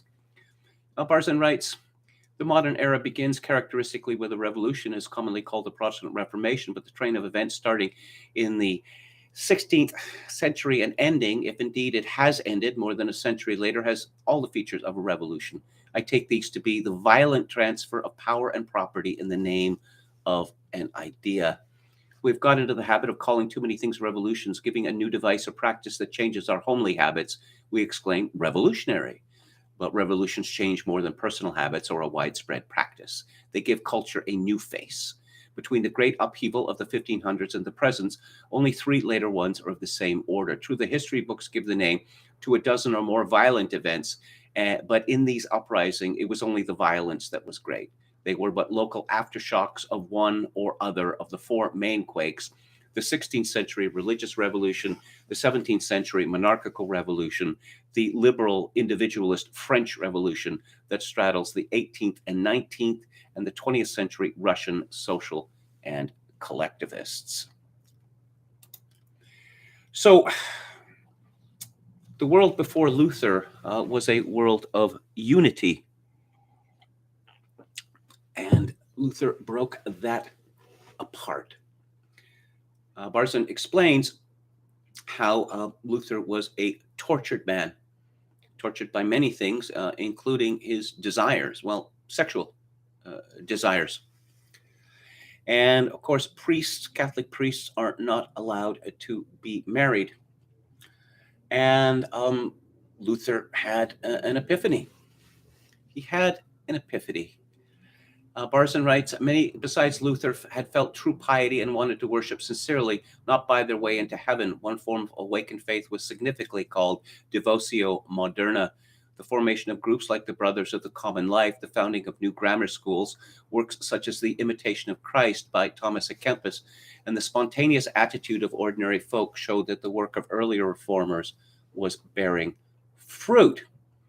These reformers had been many, from Wycliffe in 14th century England to John Hus in Bohemia in the 15th. Heroic attempts had been made to go back to the primitive church, the humble early Christians whose only church was their elected overseers. For them, the gospel had been enough. In this setting, Luther's downright assertions proved explosive. He had sent the text of his theses to the Archbishop of Mainz, a gross and greedy young man who could not help taking an interest, since he was to get 1/3 of the proceeds of this indulgence sale as reimbursement for the cost of the bishopric he had just bought. Getting no reply, Luther sent another copy to the Pope and pursued his meditations. Now 34 years old, he was not a young hothead. For 7 years, he had lived in anguish, often in despair about the state of his soul. He had fought the urgings of the flesh, not only desire, but also hatred and envy, and he had always lost the battle. How could he hope to be saved? And one day, when a brother monk was reciting the creed, the words, "I believe in the forgiveness of sins," struck him as a revelation. I felt as if I were born anew. Faith had suddenly descended into him without his doing anything to deserve it. His divided self, or sick soul, as William James called the typical state, was mysteriously healed. The mystery was God's bestowal of grace. Lacking it, the sinner cannot have faith and walk in the path of salvation. Such is the substance not merely of the Protestant idea, but of the Protestant experience. Seeing how thick and fast the response came when Luther proclaimed his discovery, it is plain that fellow sufferers could be numbered by the thousands. Luther's revelation of grace, coupled with the memory of his visit to Rome half a dozen years earlier as an envoy of his order, brought him to another simplifying idea.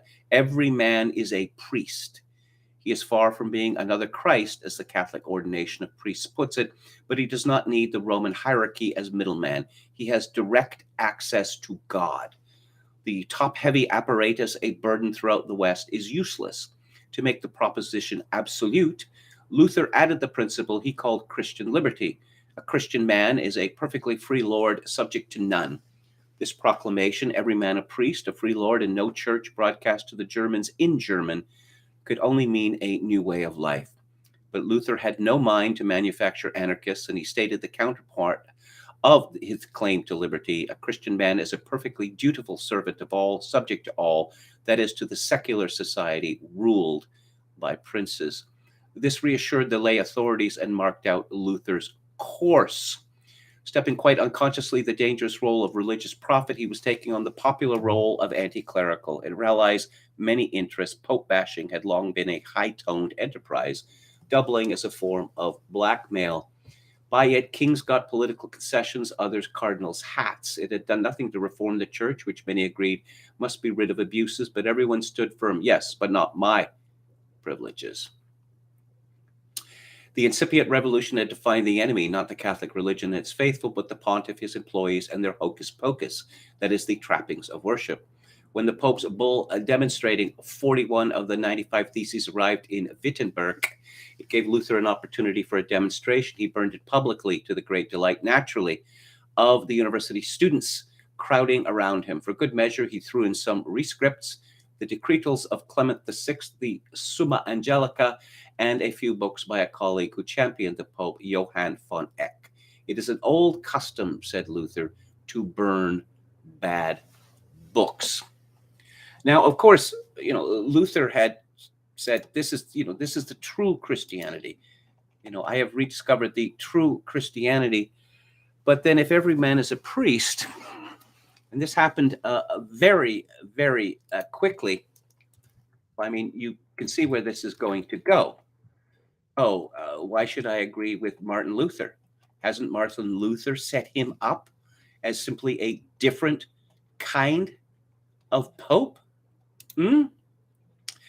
Many other people had their revelations, and these revelations were often rather shocking.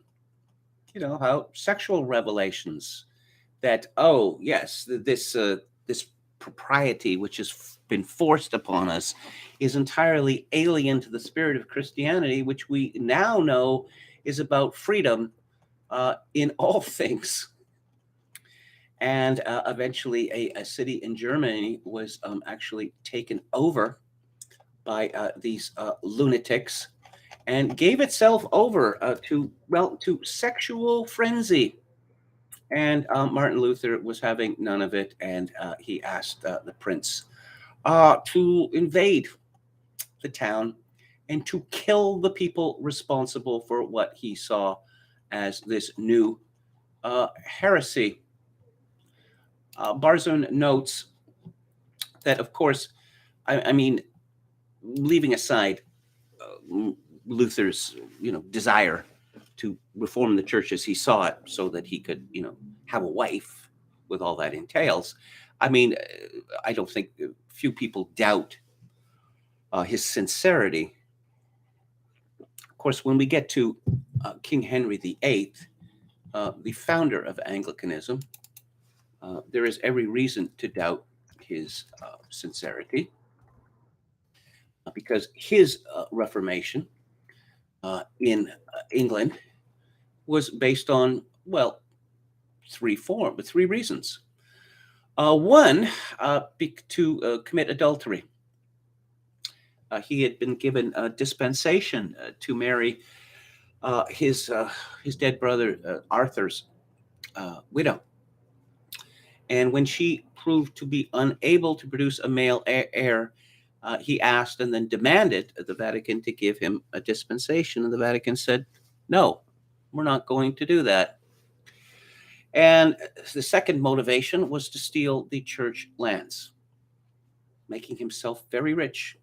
And his third motivation was to use this as an excuse to destroy the old aristocracy and put in a bunch of yes men stooges in their place. And I just touched the surface of Barzun's book, and I've left it in the 16th century, but it could be argued, and many people have argued, that the road to decadence starts in the 16th century. Of course, in many ways, Luther's revolution was anti-intellectual, anti-enlightenment. Luther, of course, famously hated the scholastics, including the angelic doctor Thomas Aquinas. All too much studying, according to Martin Luther. Too much studying, too much ostentation, too much beauty.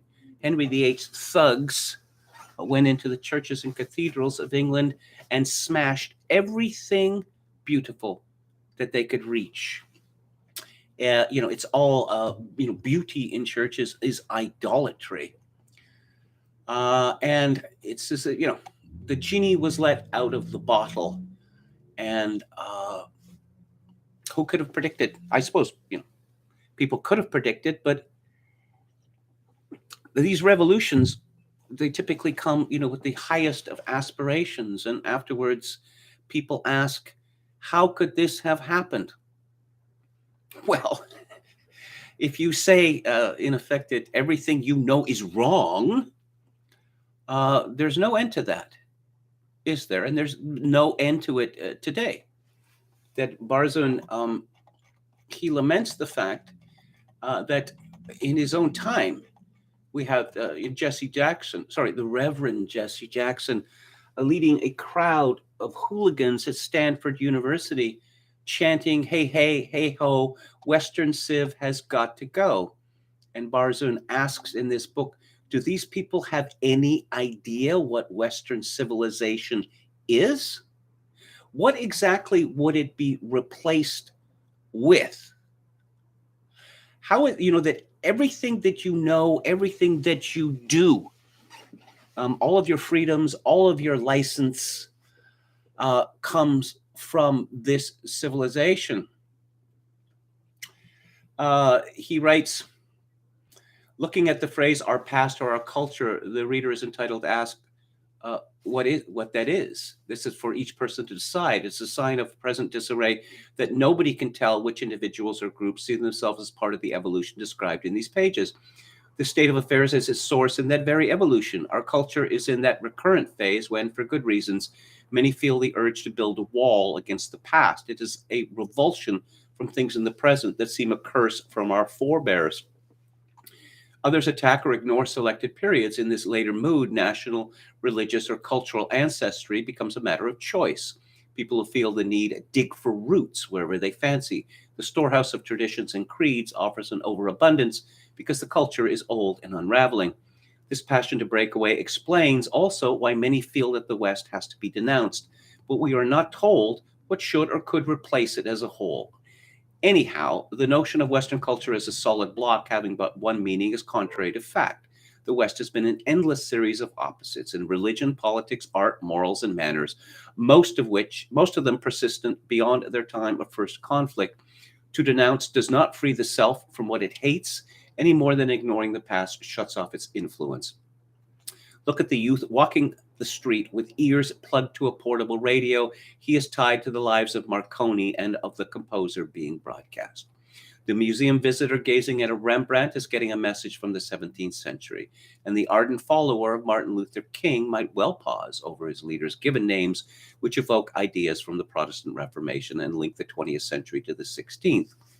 On the workaday plane, anyone receiving some form of social security here or abroad is the beneficiary of a long line of theorists and activists, along which are found such disparates as Florence Nightingale, the Comte de Saint-Simon, Bismarck, and Bernard Shaw.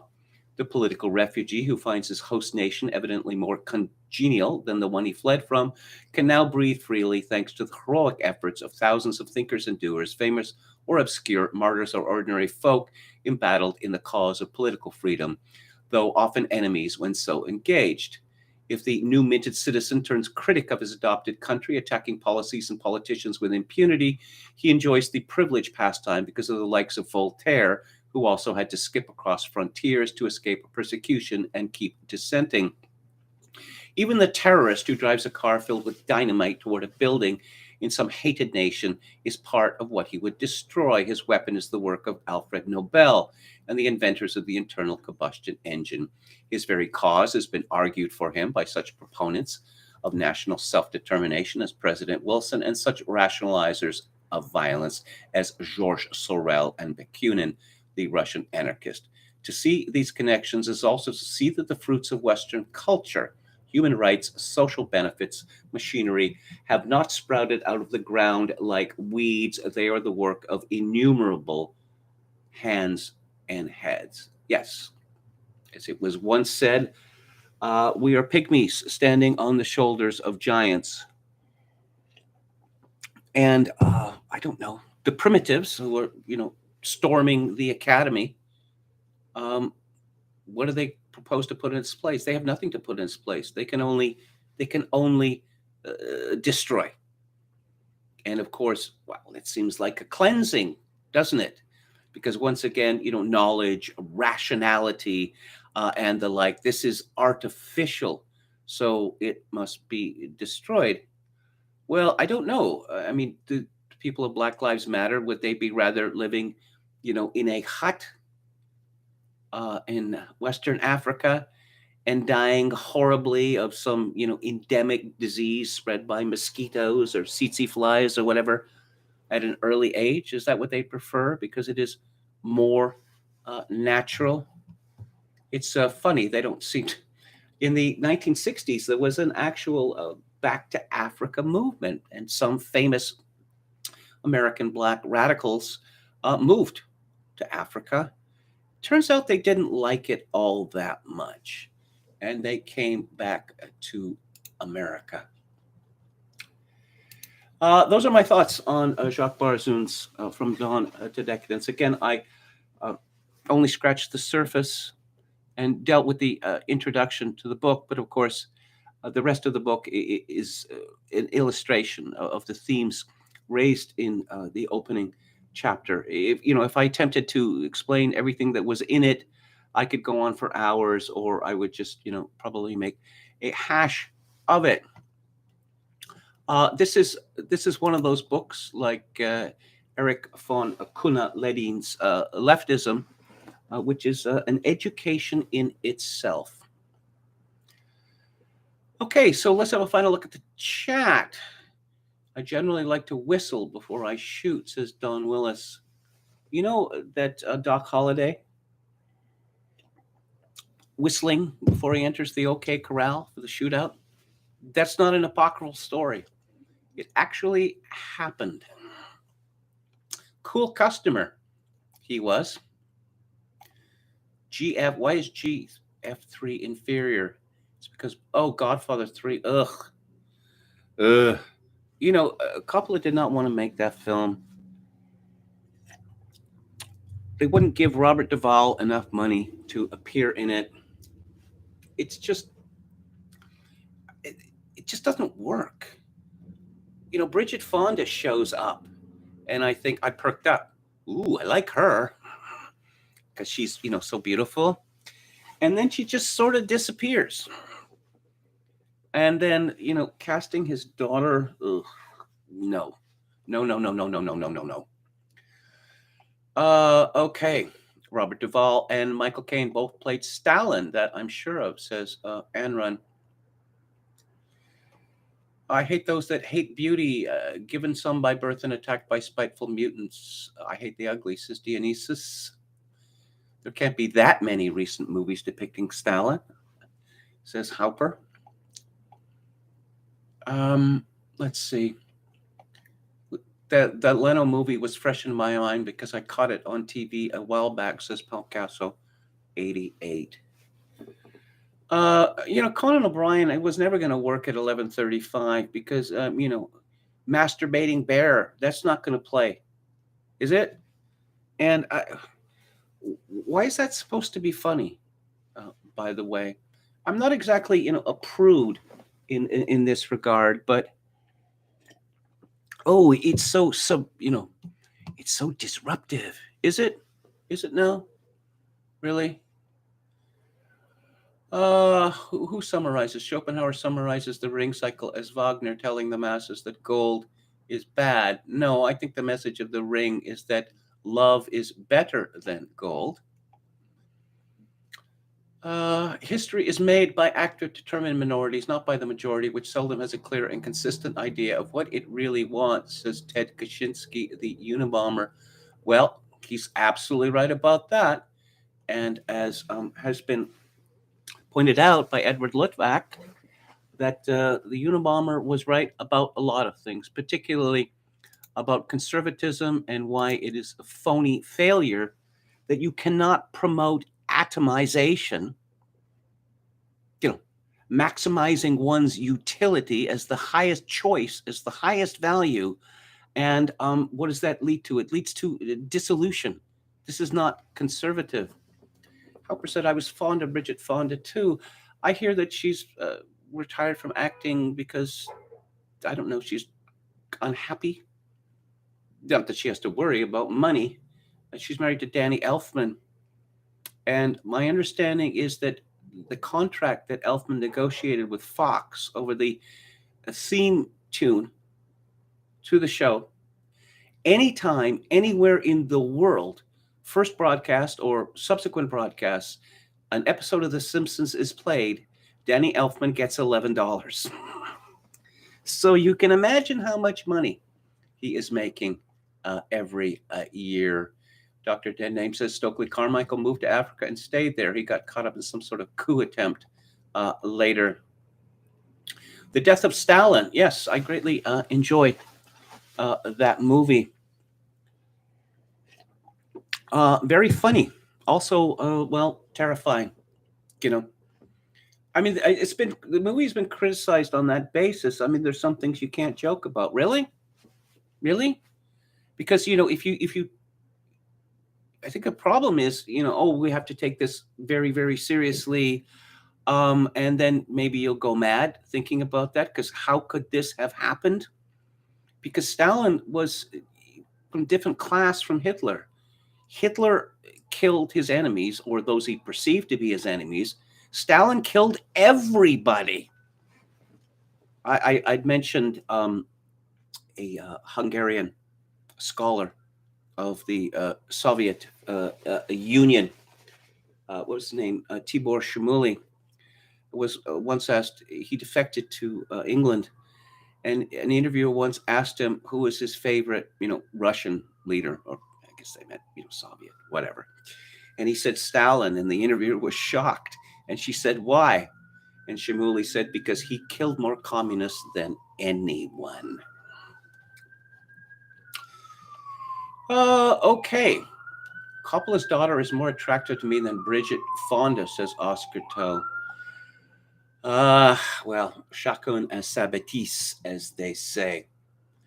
Hey, I'm going to wrap it up now. I've run on almost half an hour more than scheduled. I hope you don't mind. Thank you all for tuning in. What is coming up on the show next week? Well, let's find out. On Theater Thursday, I'm going to be talking about a movie by Gillo Pontecorvo from 1946 called Capo. And I have to say that the first half of this movie is probably the most depressing thing that I've ever seen. And then Pontecorvo was a communist, so, you know, there has to be a positive message. So the second half is rather different. On the book club next week, I'm discussing a novel by Teresa Waugh, who is the widow of Oberon Waugh, and a fine novelist. It's called Waterloo, Waterloo.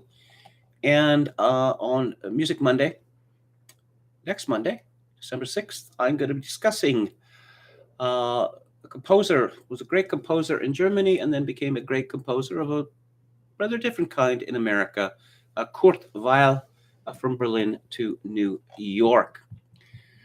So again, thank you all for tuning in. I will be back on the air Monday at 4 p.m. Pacific, 7 p.m. Eastern.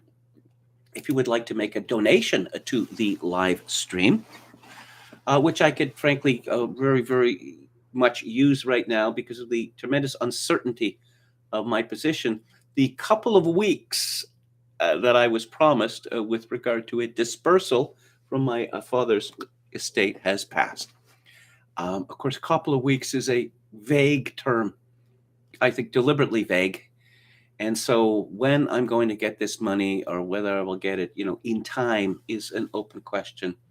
So thank you so much to those people who have donated. If you would like to donate to the live stream, my PayPal account is linked to kevin_grace@hotmail.com. Once again, kevin_grace@hotmail.com. If you were in Canada, donations may be made directly to the live stream at kevingrace@shaw.ca. And as always, I leave you with this. In these days of social atomization and civilizational collapse, I do dearly wish that you, my dear viewers and listeners, manage to forge a genuine human connection in order to ease the burden. Good night.